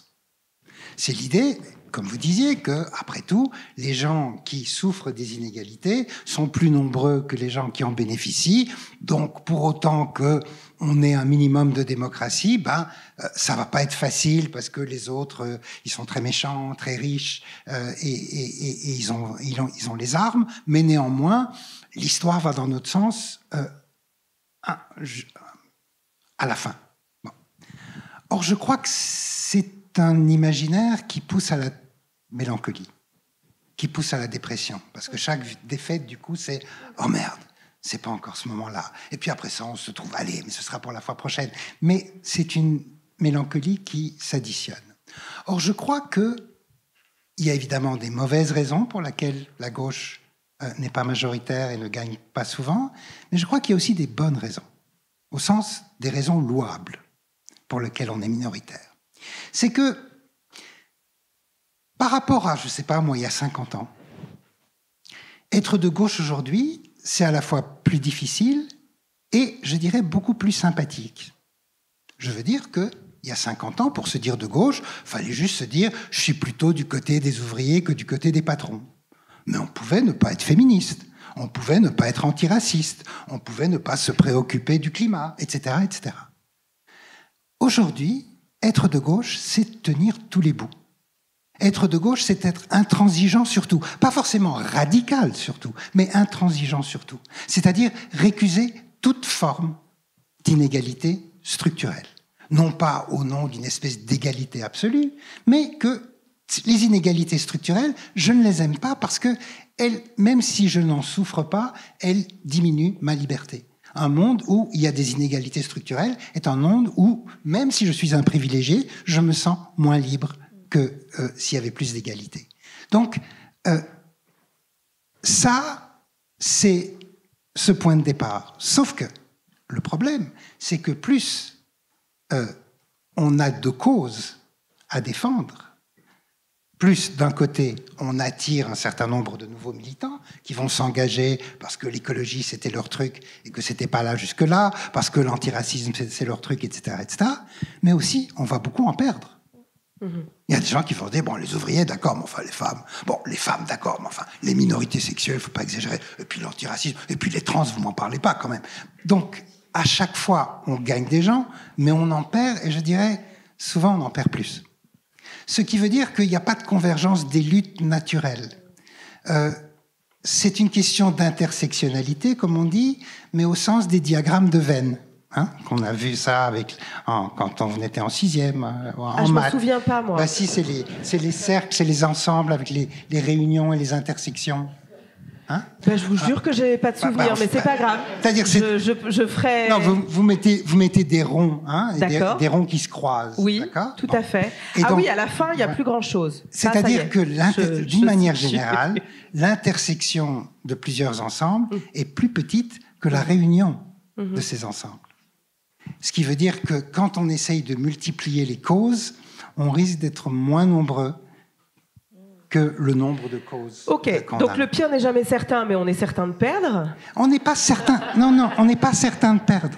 On n'est pas certain de perdre. C'est juste qu'il n'y a pas de fatalité à gagner. L'histoire ne va pas dans notre sens et qu'il faut savourer chaque victoire parce qu'elle risque de pas durer longtemps, mais que si on la savoure, et qu'on ne se dit pas que cette victoire, c'est l'antichambre de la victoire finale, eh ben, la suivante viendra plus vite. C'est-à-dire que de se dire qu'on prend une victoire à la fois et on rebondit, c'est une autre manière d'être optimiste. Ce que j'entends, Michel, ouais. On prend toutes les fissures, hein, comme disait Sana, on prend toutes les fissures. Ce que j'entends là-dedans aussi, c'est qu'il est nécessaire, peut-être, d'être aussi dans l'action, parce que c'est là que les victoires sont encore possibles. C'est d'aller arracher chaque petite victoire, de monter avec les individus avec lesquels, par exemple, à Banlieue Climat, vous travaillez. Quand vous embarquez des mamans, les mamans pour le climat, c'est des mamans de quartier que vous avez formées, que vous embarquez sur des actions, à tel point qu'on les a vues dernièrement, en fait, chez Michel-Édouard Leclerc, en disant « vous nous empoisonnez, vous empoisonnez nos gosses parce que le ton que vous mettez en vente, en fait, est contaminé ». C'est du coup une convergence avec l'association Bloom. C'est là quelles sont les victoires. En fait, il faut recommencer peut-être à voir à hauteur de soi et pas chercher complètement ni le grand soir, peut-être même pas le petit matin. Je sais pas. Non, c'est clair. C'est vrai que nous, ces petites victoires qui sont des grandes victoires et des belles victoires parce qu'elles sont contagieuses. Et je pense que aujourd'hui, le fait d'agir comme ça, enfin, il y a le climat aujourd'hui, ça fait un peu plus de 2 ans, et je pense qu'on parle de plus en plus d'écologie populaire. On voit plus en plus d'associations, de mouvements en train de naître et de porter. Donc il y a quelque chose qui s'est débloqué à ce niveau-là. Et oui, pour reprendre un peu l'exemple des mamans pour le climat, lorsque on a initié la formation parentale, après avoir expérimenté, lancé, puis avoir vu l'impact de la formation des jeunes à la demande des mamans, et puis du coup il y a la formation des papas qui arrive au mois d'avril, pardon. Du coup on a bien vu un peu les effets, et puis du coup tu as pu voir lors de cette journée où elles étaient en demande, elles étaient en concertation, en fait, elles étaient là pour aussi co-construire ce module de formation qui a pour objectif justement de la déployer un peu partout en France. D'ailleurs, l'une des victoires, c'est qu'on a été pitché auprès de la CNAF, parce que nous, on touche tous la CAF. Mais non, l'idée, c'était que pour nous, l'institution, le partenaire clé qui nous permettrait de déployer cette formation et pour toucher les familles au cœur des quartiers était ce qu'on a toujours vu, le 710 015 J, c'est le numéro d'allocataire. Donc on s'est dit, on va taper la CNAF. Et effectivement, ils ont validé le fait qu'on expérimente sur plusieurs territoires et qu'on puisse en faire. Et ça, c'est des victoires positives. Et là, aujourd'hui, effectivement, il y a aussi qu'est-ce qu'elles en ont fait aussi du contenu. Donc, il y a effectivement la campagne Balance Tonton à l'initiative du coup des mamans. Mais il y a un autre truc qui nous rattrape. Donc ça, c'était les victoires. Et ce qui est un peu pas cool, c'est que depuis le partage de cette vidéo, il y a eu plusieurs partages, machin. Donc Michel-Édouard Leclerc n'a jamais répondu. On parle de mamans qui se réunissent, elles ont fait un courrier, elles ont fait une super lettre et elles ont quand même mis dans l'enveloppe leur carte de fidélité. Nous, on est les consommatrices avec les tickets de caisse, on achète au moins 400 € de courses par semaine. En gros, on vous veut pas de mal, on veut juste qu'on retire les boîtes de thon parce que c'est pas bon pour les consommateurs. Et pas de réponse. Et il s'avère que Kumba, enfin cette maman que l'on voit sur cette vidéo, on a les RG sur le dos, on a la police, parce que les gens comme nous c'est que la répression, il y a que la police qui sait nous parler. Et ça c'est du jamais vu. C'est-à-dire que quand je parle avec Claire Nouvian de Bloom, qui a fait des dingueries en termes de mobilisation, n'a jamais été interpellé par la police. Et là, on a un collectif de mamans. Et du coup, c'est hyper fort la façon dont ils prennent. C'est vraiment la préfecture de police qui appelle et qui met les pressions. Donnez-moi votre adresse, votre numéro. Ah, vous avez un fils qui fait ci, ça. Et en fait, du coup, la maman a commencé à paniquer en disant oh là là là là. Ah ouais, non, mais si mon mari apprend ça, ça va être compliqué, etc. Donc, du coup, en fait, c'est ces méthodes-là aussi qu'on prend pour intimider, pour faire flipper. Et derrière, on a quand même mis un filet de sécurité. Ils ont essayé de mettre ce moyen de pression. Donc l'avantage d'avoir eu aussi des personnalités qui étaient passées. Donc on est passé aussi au-dessus. Donc on a donné le numéro de téléphone.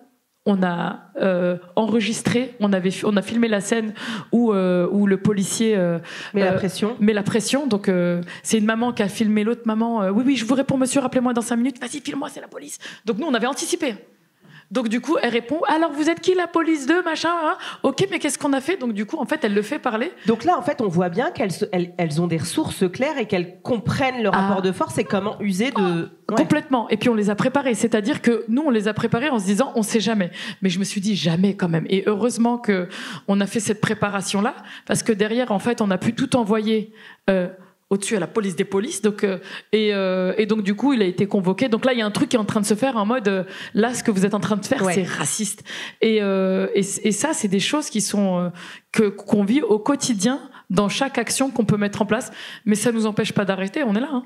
Mais non mais c'est central en fait parce qu'on voit bien que là on est dans une espèce de petite. Vous avez le droit, ouais. Tout à fait. Parce que ce boulot de community organizing, finalement, c'est comment on organise la communauté, comment on l'empouvoir, comment on lui fait prendre conscience qu'elle a des ressources parce qu'elle est dominée. Enfin, on est face à des mamans de Mantes-la-Jolie, parfois voilées, qui travaillent pas. Enfin voilà, c'est le public. Elles ne sont pas toutes, voilà, mais on est quand même souvent face à ces publics-là pour qui l'institution est de facto violente. Donc là, se rendre compte qu'on a des capacités et qu'on peut agir collectivement, puis ensuite tout ceci diffuse, les enfants sont là et voient ça. Ça me rappelle, en fait, finalement, on nous disait, et ensuite on va ouvrir à vos questions, évidemment, et forcément, quelqu'un va nous dire le pire n'est jamais certain, mais en attendant, c'était quand même pas joyeux. Je préviens Kauta. Non, mais justement, on nous avait prédit le pire au sortir des européennes, de la dissolution. Moi, je me souviens, puisque j'étais sur des plateaux télé, où du coup, c'était un tsunami d'invités d'extrême droite, et où, de toute façon, Bardella est Premier ministre. Et même si la gauche derrière n'a pas été au rendez-vous, Bardella n'a pas été Premier ministre. Et on doit cette victoire. Alors le NFP a fini par trouver un modus operandi, a investi des gens, etc. Mais ceux qui ont fait le boulot sur le terrain, ce sont des collectifs citoyens, ce sont en fait des organisations qui étaient déjà aux prises avec les individus, qui ont fait du porte-à-porte.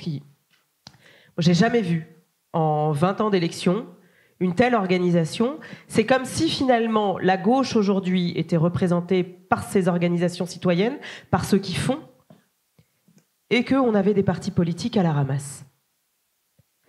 Alors après, est-ce qu'on peut faire juste, Kautar, Michel, avec ces actions citoyennes et être dans le faire? Est-ce qu'on peut gagner? Est-ce qu'il faut revenir à on gagne petit? Ou est-ce qu'à un moment, il va falloir penser à faire système? Je trouve que la trajectoire d'un homme politique comme Jean-Luc Mélenchon, elle est intéressante en fait. On ne peut pas qualifier Jean-Luc Mélenchon de grand révolutionnaire. Voilà, c'est quelqu'un qui a le goût de la réforme, qui a le goût aussi d'un certain ordre, etc. Ce qui est intéressant dans le chemin qui est le sien, et je trouve que c'est très parlant par rapport à la question de la gauche et puis la question des partis politiques en général, c'est que quand ils décident d'embrasser des gauches, c'est-à-dire des causes qui sont intransigeantes, la question du racisme, la question de l'islamophobie, tout d'un coup, en fait, on voit que se déchaînent contre lui des partis politiques qui ne résonnent plus en termes de gauche et de droite. Ils résonnent en termes de est-ce que nous sommes pour le maintien de la situation française telle qu'elle est actuellement, ou est-ce qu'au contraire on est pour un resserrement des frontières françaises sur le plan notamment racial, ou en tout cas ce qui se présente comme ça même quand on parle de l'islam. Donc c'est pas tant des partis politiques qui sont à la ramasse que des partis politiques qui ont un projet politique très clair. C'est le projet politique dont on parle depuis tout à l'heure. Et il est évident qu'on est de plus en plus cornérisé, en fait. On est de plus en plus pris entre des tenailles absolument violentes. Donc on est tenté effectivement de quitter un peu le bateau national et de considérer que c'est à l'échelle locale qu'on va réussir à créer des choses.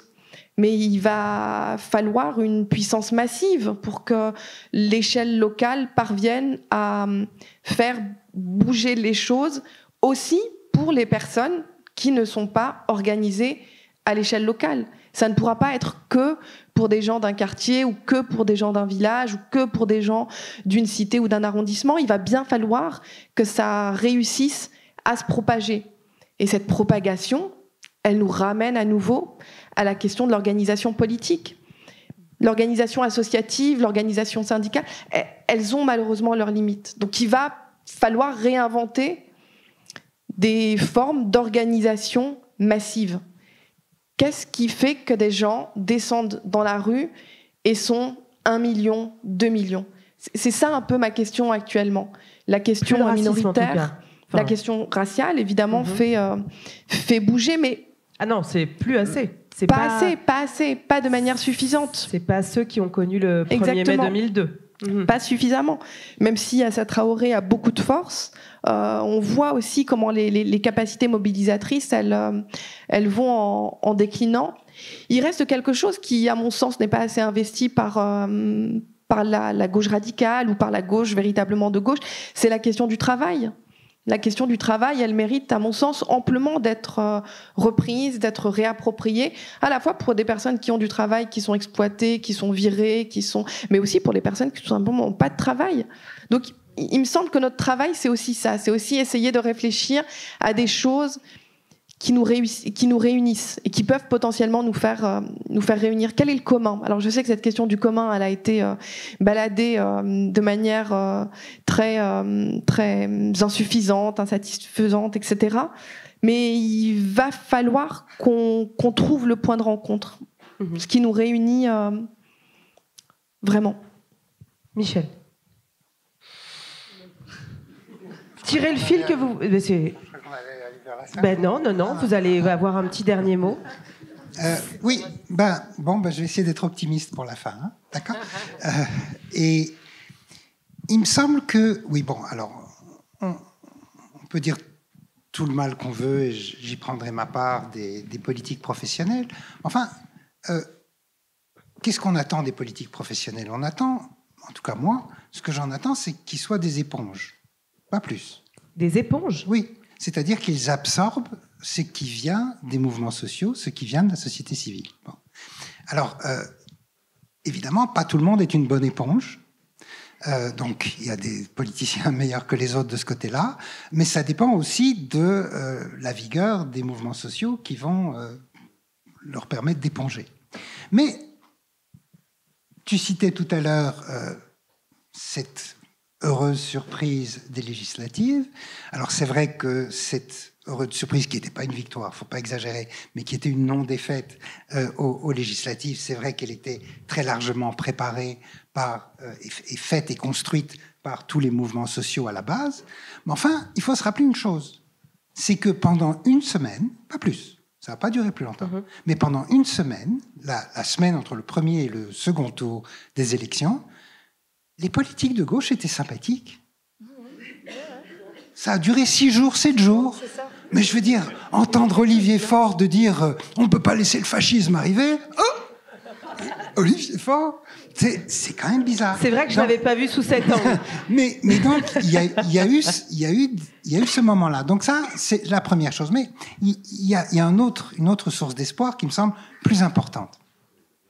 Ou en tout cas... une possibilité de sillon à creuser. Et ça, c'est l'avantage de la situation catastrophique dans laquelle on est. C'est l'avantage du fascisme, pour l'appeler comme ça, qui est là. C'est que, bon, le fascisme, c'est terriblement dangereux et catastrophique et atroce, mais enfin, pour la gauche, ça donne une feuille de route assez facile. C'est-à-dire que... C'est vrai que vu sous cet angle. Parce que c'est l'idée que tout ce qu'ils aiment, on le déteste, et vice-versa. Donc, ça permet, non pas de dresser un programme tout fait, mais de tirer un truc qui est une feuille de route qui va donner un programme. Et ça veut dire aussi que entre eux, les fascistes, et nous, il n'y a plus rien. Alors ça, c'est un truc important que je voudrais développer 2 secondes par deux aspects. Le premier, qui est le truc optimiste, c'est que le truc le plus joyeux, le plus réjouissant que j'ai vu depuis longtemps, c'était une manifestation féministe en Argentine il y a 3 semaines. Grande manifestation féministe en Argentine contre Javier Milei, qui est donc le poisson pilote de Trump en Argentine.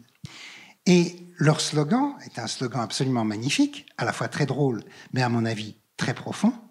C'était, il reprenait la phrase de Trump qu'a repris Milei, « Il n'existe que 2 genres, fascistes et antifascistes. » Et ça, c'était leur slogan. Et je crois qu'on en est là, et je pense que ça, c'est une feuille de route, véritablement, à développer.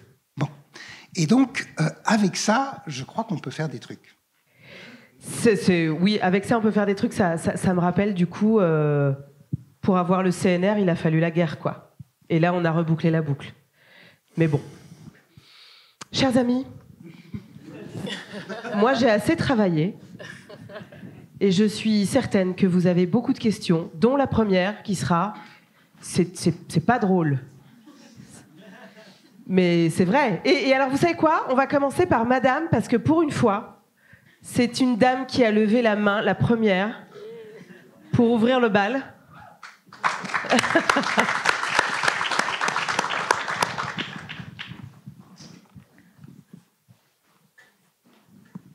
Et bonsoir.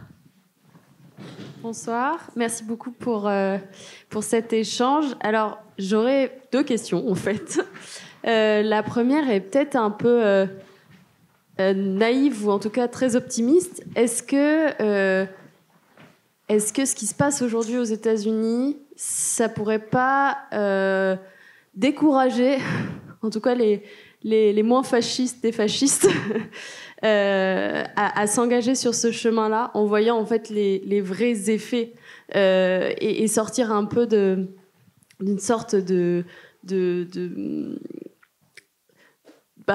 délire que nous vend aujourd'hui le Rassemblement national en France. Quand vous dites, pour être clair, est-ce que ça pourrait pas décourager les électeurs ou les... c'est ça. D'accord. Okay. En fait, est-ce que ça pourrait Quand on voit ce qui se passe, est-ce qu'on se dit non mais en fait c'est pas ça qu'on veut? C'est ça. C'est un peu ça.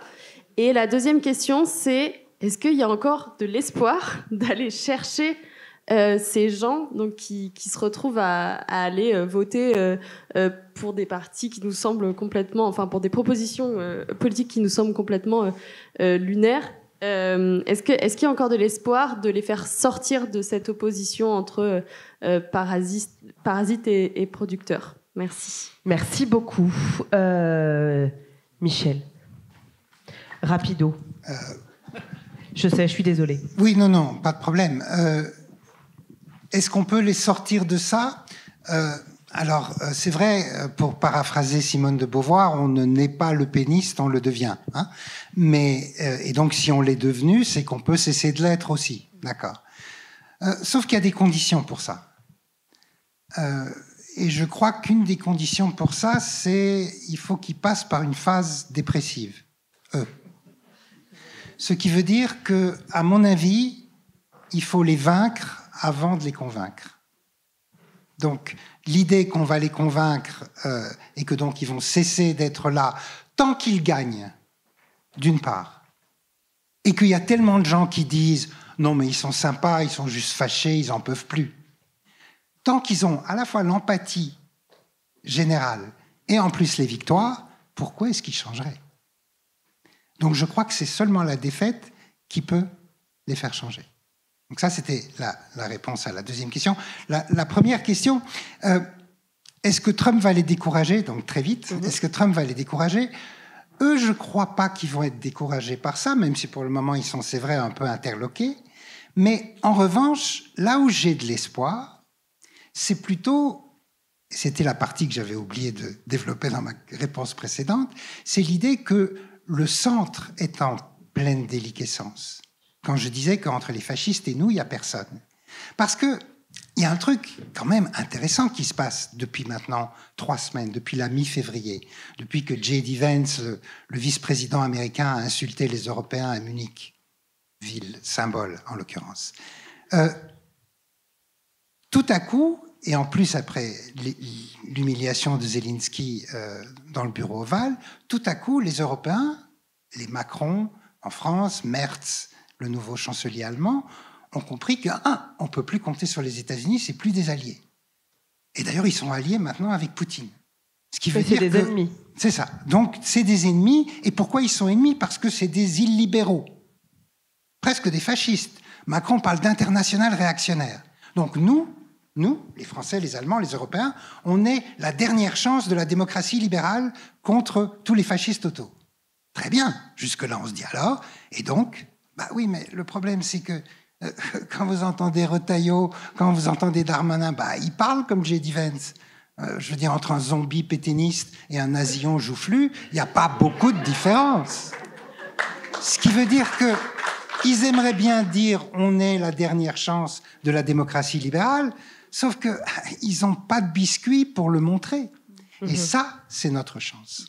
Moi, je voulais rebondir rapidement sur ce que vous disiez sur est-ce qu'on peut toujours embarquer et puis aller essayer de les convaincre. Nous, aujourd'hui, ce qu'on fait avec l'association, avec Banlieue Climat, on va sur le terrain, on prend l'exemple d'un programme qu'on a mis en place main dans la main avec le département de la Mayenne, avec des agriculteurs et des petites villes en Mayenne. Et là, il y a tout un programme qui est mis en place post-émeute. Ce projet est né de post-émeute, après le gilet jaune, pas gilet jaune, après la mort de Naël. Ah oui. En fait, on a vécu 2 séquences hyper violente et en même temps on avait un commun et lorsqu'on a été rencontrer justement ces agriculteurs, des associations de jeunes qui vivent en ruralité, on s'est rendu compte en fait qu'il y avait vraiment de stigmatisation, de clichés, etc. Et quand ils nous ont vus, ils ont rencontré les jeunes, etc. Ils ont dit mais en vrai ça vaut le coup d'essayer de travailler ensemble. Et depuis là on travaille sur un gros programme sur tout le département de la Mayenne.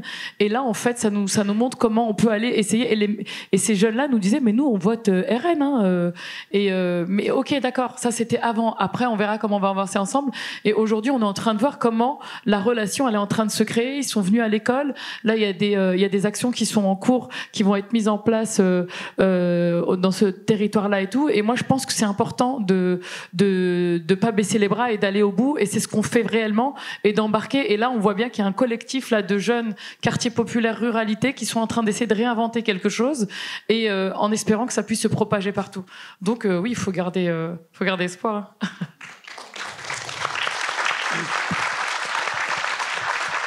Bonsoir. Bonsoir.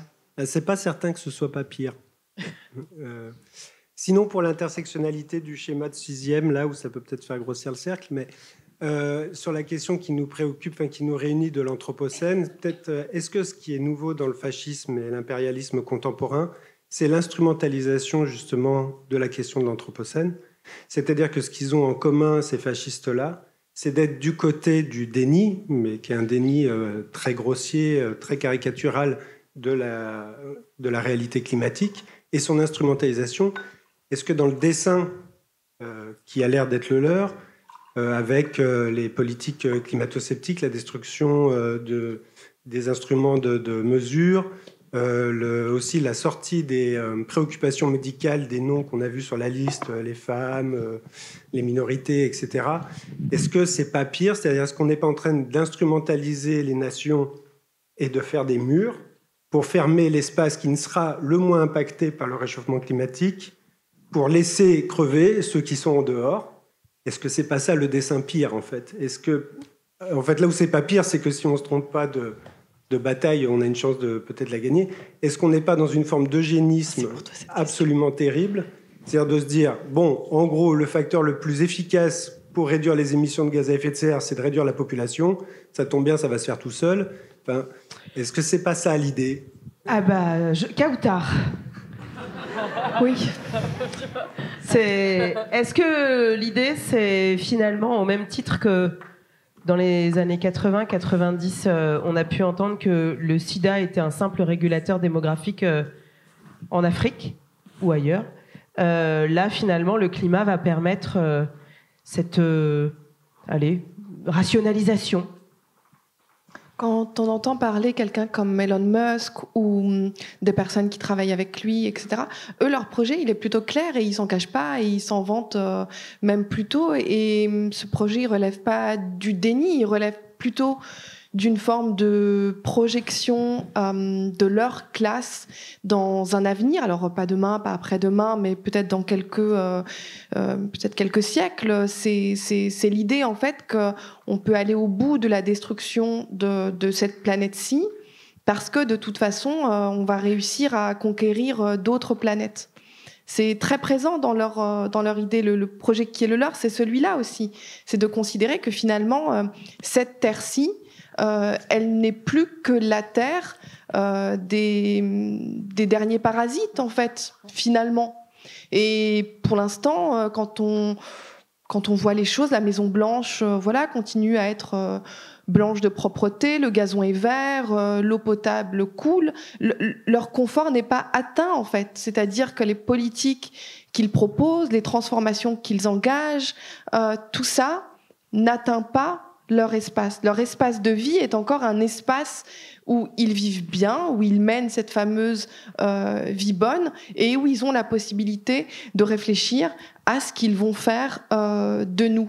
Et cette question-là d'aller vivre dans plusieurs générations ailleurs, c'est aussi d'une certaine manière une sorte de retour à cet impérialisme colonial, comme disait auparavant Michel, c'est-à-dire le retour à de nouveaux espaces. Alors bien sûr qu'on parle de choses extrêmement lointaines, mais pas si lointaines que ça, dans l'esprit quand même d'un certain nombre de personnes qui sont peut-être pas effectivement très nombreuses, mais qui ont des budgets absolument illimités et des moyens technologiques absolument sidérants pour construire cet après. Donc c'est pour ça que la question de la Terre est aussi une question absolument fondamentale de ce point de vue-là. On est aussi un espace qui vise à être absolument détruit parce que pour d'autres, de toute façon, ils ne sont plus concernés par cette terre-ci et ils pensent qu'il y aura une autre terre ailleurs. Oui. Bonsoir. Oui, bonsoir, merci. Alors moi j'avais une question, mais j'ai peut-être situé ma question parce que je suis élue maire du 1er arrondissement, écolo, et du coup je me sentais vachement visée par tous les discours sur la politique, et en même temps je les trouve très injustes parce que voilà, moi c'est pas mon métier, la politique. Je suis une citoyenne engagée, et à gauche on est quand même la plupart à être des citoyens engagés, enfin même au niveau local c'est plutôt comme ça que ça fonctionne, et du coup est-ce que vous n'avez pas été trop dur avec la politique et les partis? Est-ce que la défiance vis-à-vis des partis, c'est pas aussi un peu une traduction de l'individualisme et de la défiance vis-à-vis des organisations collectives? Est-ce qu'on n'aurait pas besoin de réactiver aussi les partis pour être plus forts ensemble, avec une organisation collective qui permette d'agir? Parce que vous avez parlé du politique qui est une éponge. Moi, je vois peut-être le politique plutôt comme un traducteur. Alors, un traducteur qui peut être traducteur qui trahit, mais traducteur qui peut être fidèle. Donc, quelque part, il faut choisir les bons traducteurs suivant les intérêts qu'on a à faire valoir. Et surtout, en fait, vous faites de la politique aussi. Vous faites de la politique par les idées, par les mobilisations, par l'action associative. Et tout ça, en fait, pour qu'on puisse faire gagner la gauche, il faut qu'on ait des alliances pour résister ensemble. Donc voilà, je vous redonne la parole. Non, mais j'aimerais bien parce que ça me fait penser là, je vous écoute, et ça me rappelle 1999, Lionel Jospin qui dit « On ne peut pas tout attendre de l'État ». Est-ce que j'imagine que vous voyez le lien, c'est-à-dire que quand vous dites est-ce qu'on n'en veut pas un peu trop en fait aux partis politiques, etc. Est-ce que vous pensez que du coup ce type de phrases 1999 à l'époque, ça a été quelque chose d'assez violent, se dire que l'État ne peut pas tout. Est-ce qu'aujourd'hui vous pensez que l'espace du politique est en capacité de faire face à ce qu'on vient de décrire ? Moi, je pense qu'il ne faut pas déjà tout mettre au niveau de l'État. Et la politique, elle est partout. Moi, je suis à un échelon local et on fait des trucs formidables au niveau formidable, j'en suis fière, de ce qu'on arrive à faire à Lyon. On a fait la régie publique de l'eau, on a fait le revenu solidarité jeune, la tarification sociale des transports en commun. Enfin, on essaye quand même de mettre en œuvre un programme de gauche écolo avec des vrais leviers de transformation. Et ça, je pense que c'est des réussites sur lesquelles il faut qu'on s'appuie pour aller au niveau supérieur, au niveau régional, au niveau national, au niveau européen. Et ça va en convergence avec ce que vous faites au niveau associatif, au niveau de banlieue climat. Et il n'y a pas des antagonismes à avoir, mais les antagonismes, je pense qu'ils viennent aussi de peut-être parfois idéaliser ce qui se passe au niveau de l'État en oubliant peut-être les différents échelons au niveau desquels on peut agir chacun et chacune. Merci. Oui. Alors, ce que je peux vous dire, effectivement, élu local, moi j'ai eu une expérience d'élu local. J'étais maire adjointe dans ma ville et représentante de la société civile sans étiquette, et je sais clairement un peu les missions, les enjeux, et aussi quand on est engagé, investi, sincèrement et avec une colonne vertébrale, comment ça peut être hyper dur, et puis d'avoir aussi des victoires. Et je doute pas qu'il y ait encore des élus comme vous et beaucoup d'autres, et nous à Saint-Ouen avec Sabrina Sabrina de Canton, qui est une élue écologiste avec qui on a travaillé, qui nous a permis de nous installer à Saint-Ouen. Bon, après, il y a eu toute la petite guéguerre avec le PS, etc. Mais en tout cas, il y a des élus encore aujourd'hui qui sont là. Mais malheureusement, quand on parle de la colère qu'on peut, en tout cas, moi, je parle en mon jeu, des partis, ça se joue même au-dessus. C'est-à-dire qu'effectivement, on va prendre l'exemple des écologistes, parce que vous en faites partie, il y a eu le projet de refonte du parti. Ça part bien de quelque part. C'est parce qu'on sent bien qu'il y a eu un essoufflement au niveau du parti, ils ont mal digéré les 5%, et il fallait ramener des nouvelles figures. Pour vous dire, j'ai fait partie du panel de personnalités extérieures pour venir donner un avis. C'est que du fake. C'est-à-dire qu'on a fait venir des gens et en fait, on a juste fait croire qu'on voulait refaire une refonte du parti, mais ils ont remis les mêmes et on recommence. Et ça, c'est des et puis après, à la limite, c'est un choix et tant mieux. Et c'est ce qu'on dit aujourd'hui, c'est que les partis aujourd'hui, s'il y a une ambition de renouvellement des partis, de représentativité lors de la NUPES à l'époque en 2020. 22 la NUPES. Hein. Si on devait comptabiliser le nombre d'élus de la société civile qui ont eu l'investiture ou pas, on était à que dalle. Dans le 93, on avait quasi personne. C'était une honte. Dans le 93, on avait une photo de famille où il y avait que des prétendants blancs. Qui pour la plupart, ils ont l'accent du Sud. Les députés là dans le 95, tranquille. Je dis, attends.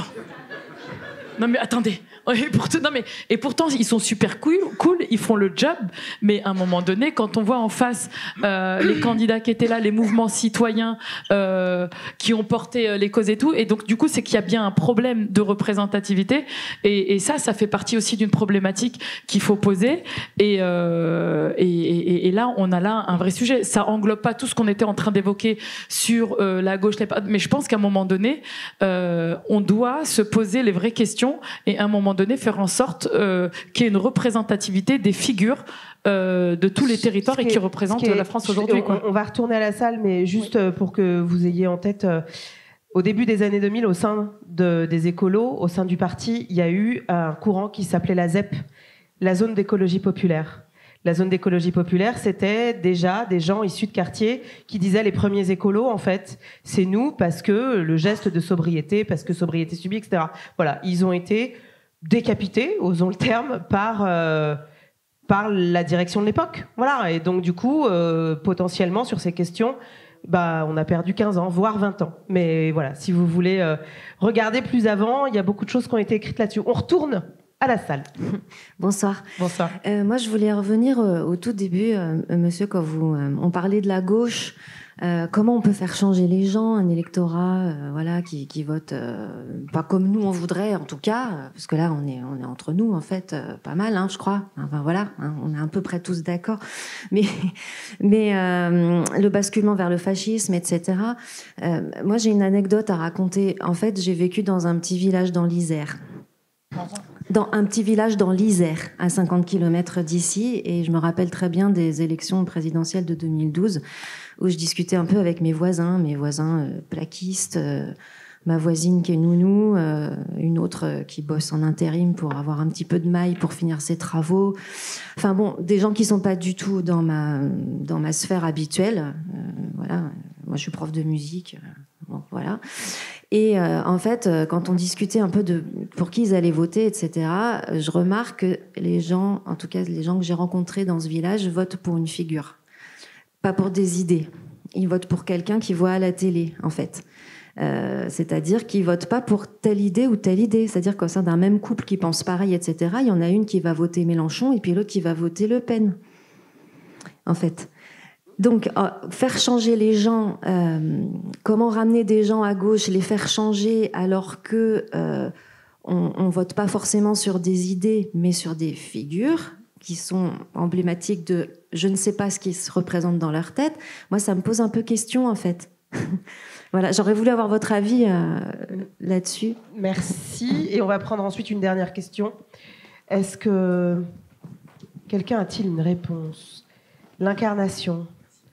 Moi, je suis pas sûre que les gens votent pour des figures, parce qu'en fait, toutes les figures qu'on voit, elles parlent. C'est quand même des figures qui parlent, c'est quand même des figures qui disent des mots plutôt que d'autres. Est-ce qu'elles disent chômage? Est-ce qu'elles disent redistribution des ressources? Est-ce qu'elles disent islam? Bon, je veux dire, c'est pas le cinéma muet, c'est du discours. Et en tout cas, quand on s'intéresse aux études, aux travaux qui portent vraiment sur cette question-là de la sociologie électorale, hein, comment les gens votent, etc., les gens ont quand même une compréhension de ce que les figures portent. Ce ne sont pas simplement des hommes ou des femmes plutôt bruns ou plutôt blondes. Il y a quand même une perception très claire de ce qui est porté. Est-ce que ça penche plutôt vers les migrants? Est-ce que ça penche plutôt vers le soutien au Resto du Cœur et la construction d'écoles? Est-ce que c'est plutôt des prisons qu'ils veulent construire? Les gens ont quand même une compréhension vraiment, je ne vais pas dire fine, on n'est pas sur des questions de dette, de budget, de pourcentage à l'échelle européenne. Peut-être que ce niveau technique, il n'est pas maîtrisé. Mais il y a quand même tout un appareil médiatique, si ce n'est tout l'appareil médiatique, qui, à longueur de journée, le jour comme la nuit, explicite, vulgarise, paraphrase le projet politique droitier ou réactionnaire ou fasciste ou fascisant. Donc en fait, il y a quand même une adhésion qui n'est pas du tout une adhésion irrationnelle ou simplement plaisante parce qu'on aime bien les yeux bleus ou parce qu'on aime les hommes sans barbe ou je ne sais quoi. Non, il y a quand même une compréhension claire et quelque part, j'ai envie de dire, c'est presque un peu rassurant parce que du coup, ça ouvre quand même un espace de lutte, ça ouvre un espace de débat, ça ouvre un espace de confrontation et il faut faire aussi attention, c'est-à-dire que c'est pas les adversaires, on ne va pas les éduquer. En fait, on éduque les gens de chez nous. On éduque les gens de notre camp.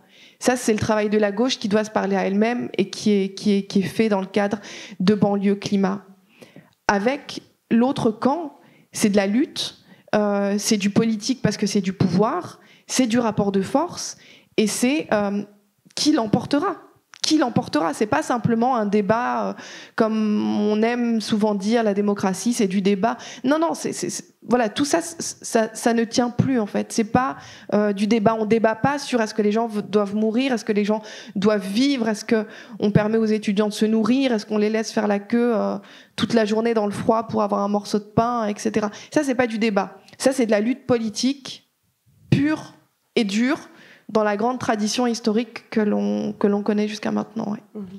Absolument. Et on va prendre une dernière question. Bonsoir. Bonsoir. Merci pour le débat d'idées. Alors j'ai écrit ma question, désolé pour le manque de spontanéité. On vous en veut pas, il est 22h26. Donc je trouve qu'on consomme de plus en plus de fiction. Une personne sur deux a un abonnement Netflix ou autre. On a donc, à mon sens, un besoin de récit. Et j'ai l'impression que les grands succès sont des fictions plutôt violentes, liant bonheur et consommation. Et donc, comment imaginer que notre société va évoluer favorablement sans une évolution du rôle de l'école qui créerait d'autres attentes chez les citoyens? Une école peut-être avec plus de coopération et de la philo pour apprendre à décoder le monde, à réfléchir. On en demande vachement, l'école, quand même. Je sais pas. Michel, qu'est-ce que... Vous avez une réponse à cette question? Oui, non, pour que ça aille mieux, il faudrait que ce soit mieux. Oui, ça, il n'y a pas de doute, mais je vois pas ce que... Oui, bien sûr. Moi, je trouve que c'est un petit peu la base, en fait, pour que les citoyens réfléchissent et qu'on ne soit pas à traiter les conséquences du problème. Mais les citoyens, je sais pas, enfin, aujourd'hui, on est dans un monde, pardon, je sors de mon rôle, où on n'a jamais eu des citoyens aussi formés. Pour autant, est-ce que la formation par l'école conduit forcément à être un paravent à la situation qu'on connaît aujourd'hui?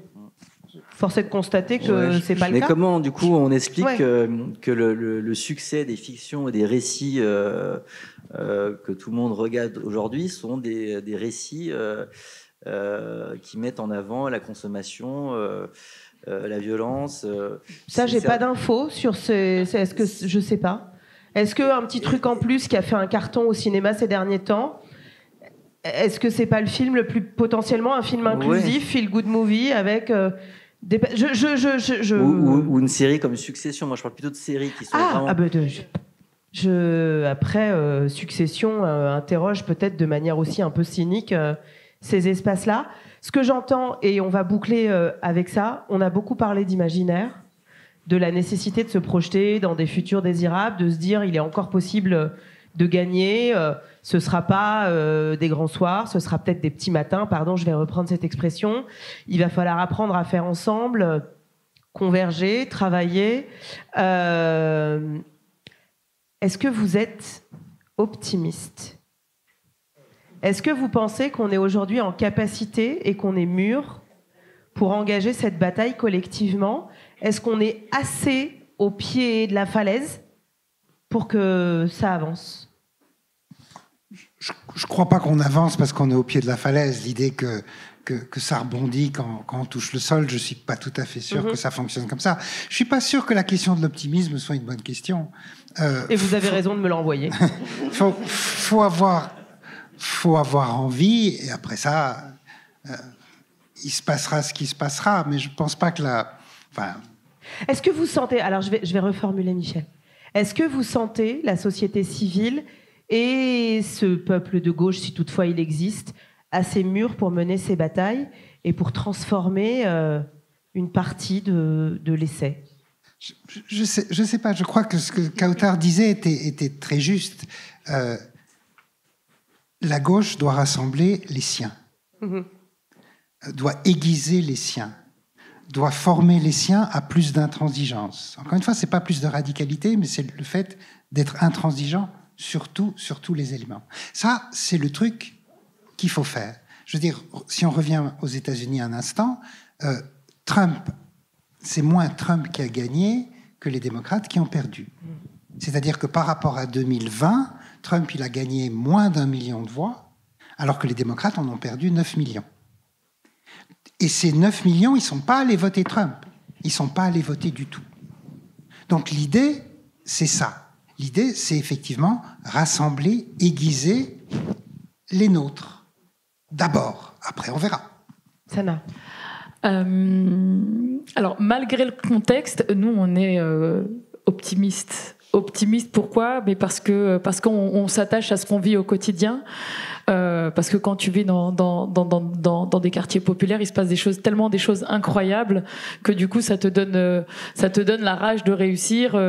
Quand moi je suis maman aujourd'hui, donc je me bats aussi pour les accompagner, pour les préparer. Alors avant je les protégeais. Avant j'étais dans le mood de je vais protéger mes enfants. Maintenant je suis en mode il faut que je les prépare à résister et à appréhender la suite, parce que je sais pas si je serai tout à l'heure. Tu disais j'aimerais bien arriver à ton âge. T'es coach de MMA, quoi. Mais de fou. Tu les mets dans une cage. Et carrément. En plus, j'ai 3 filles, donc je vous dis pas.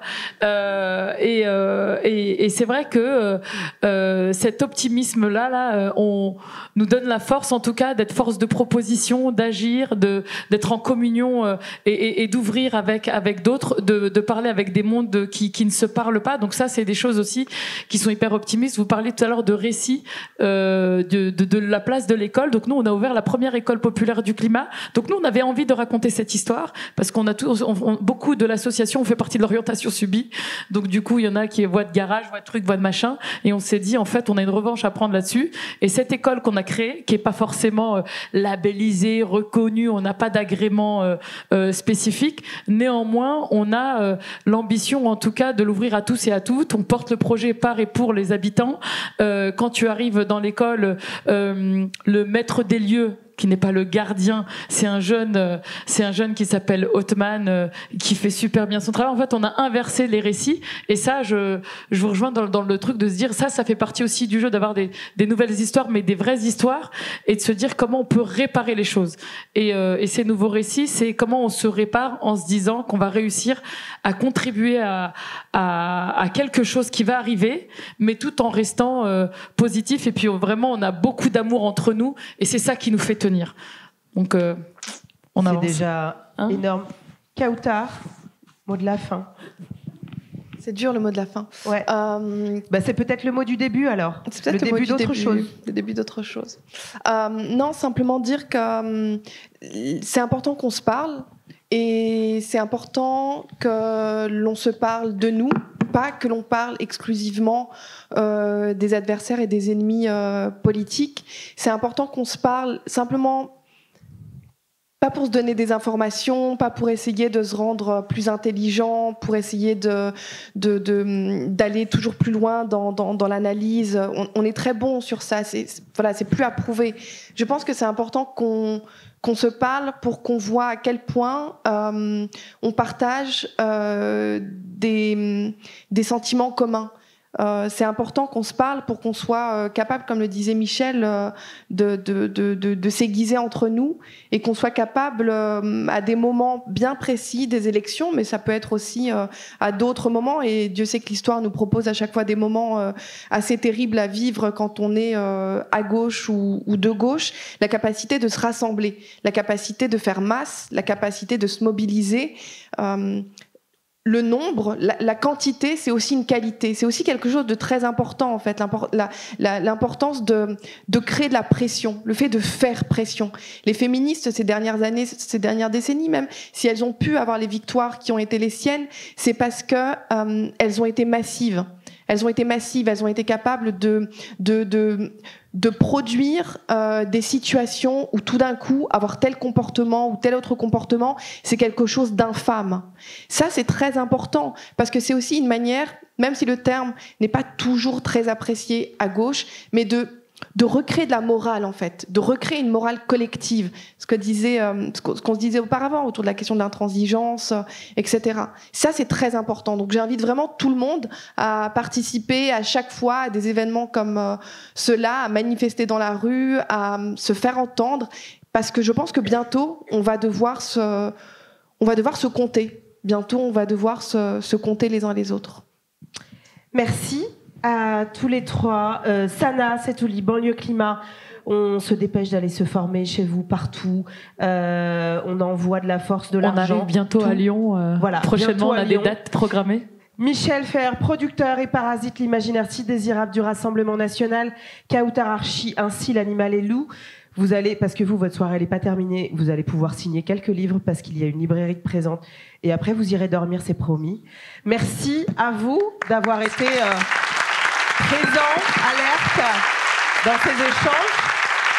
Et donc, vous l'avez entendu, hein, soyez intransigeants, soyez aiguisés et surtout, spread, diffusez tout ça. Merci en tout cas et bon festival.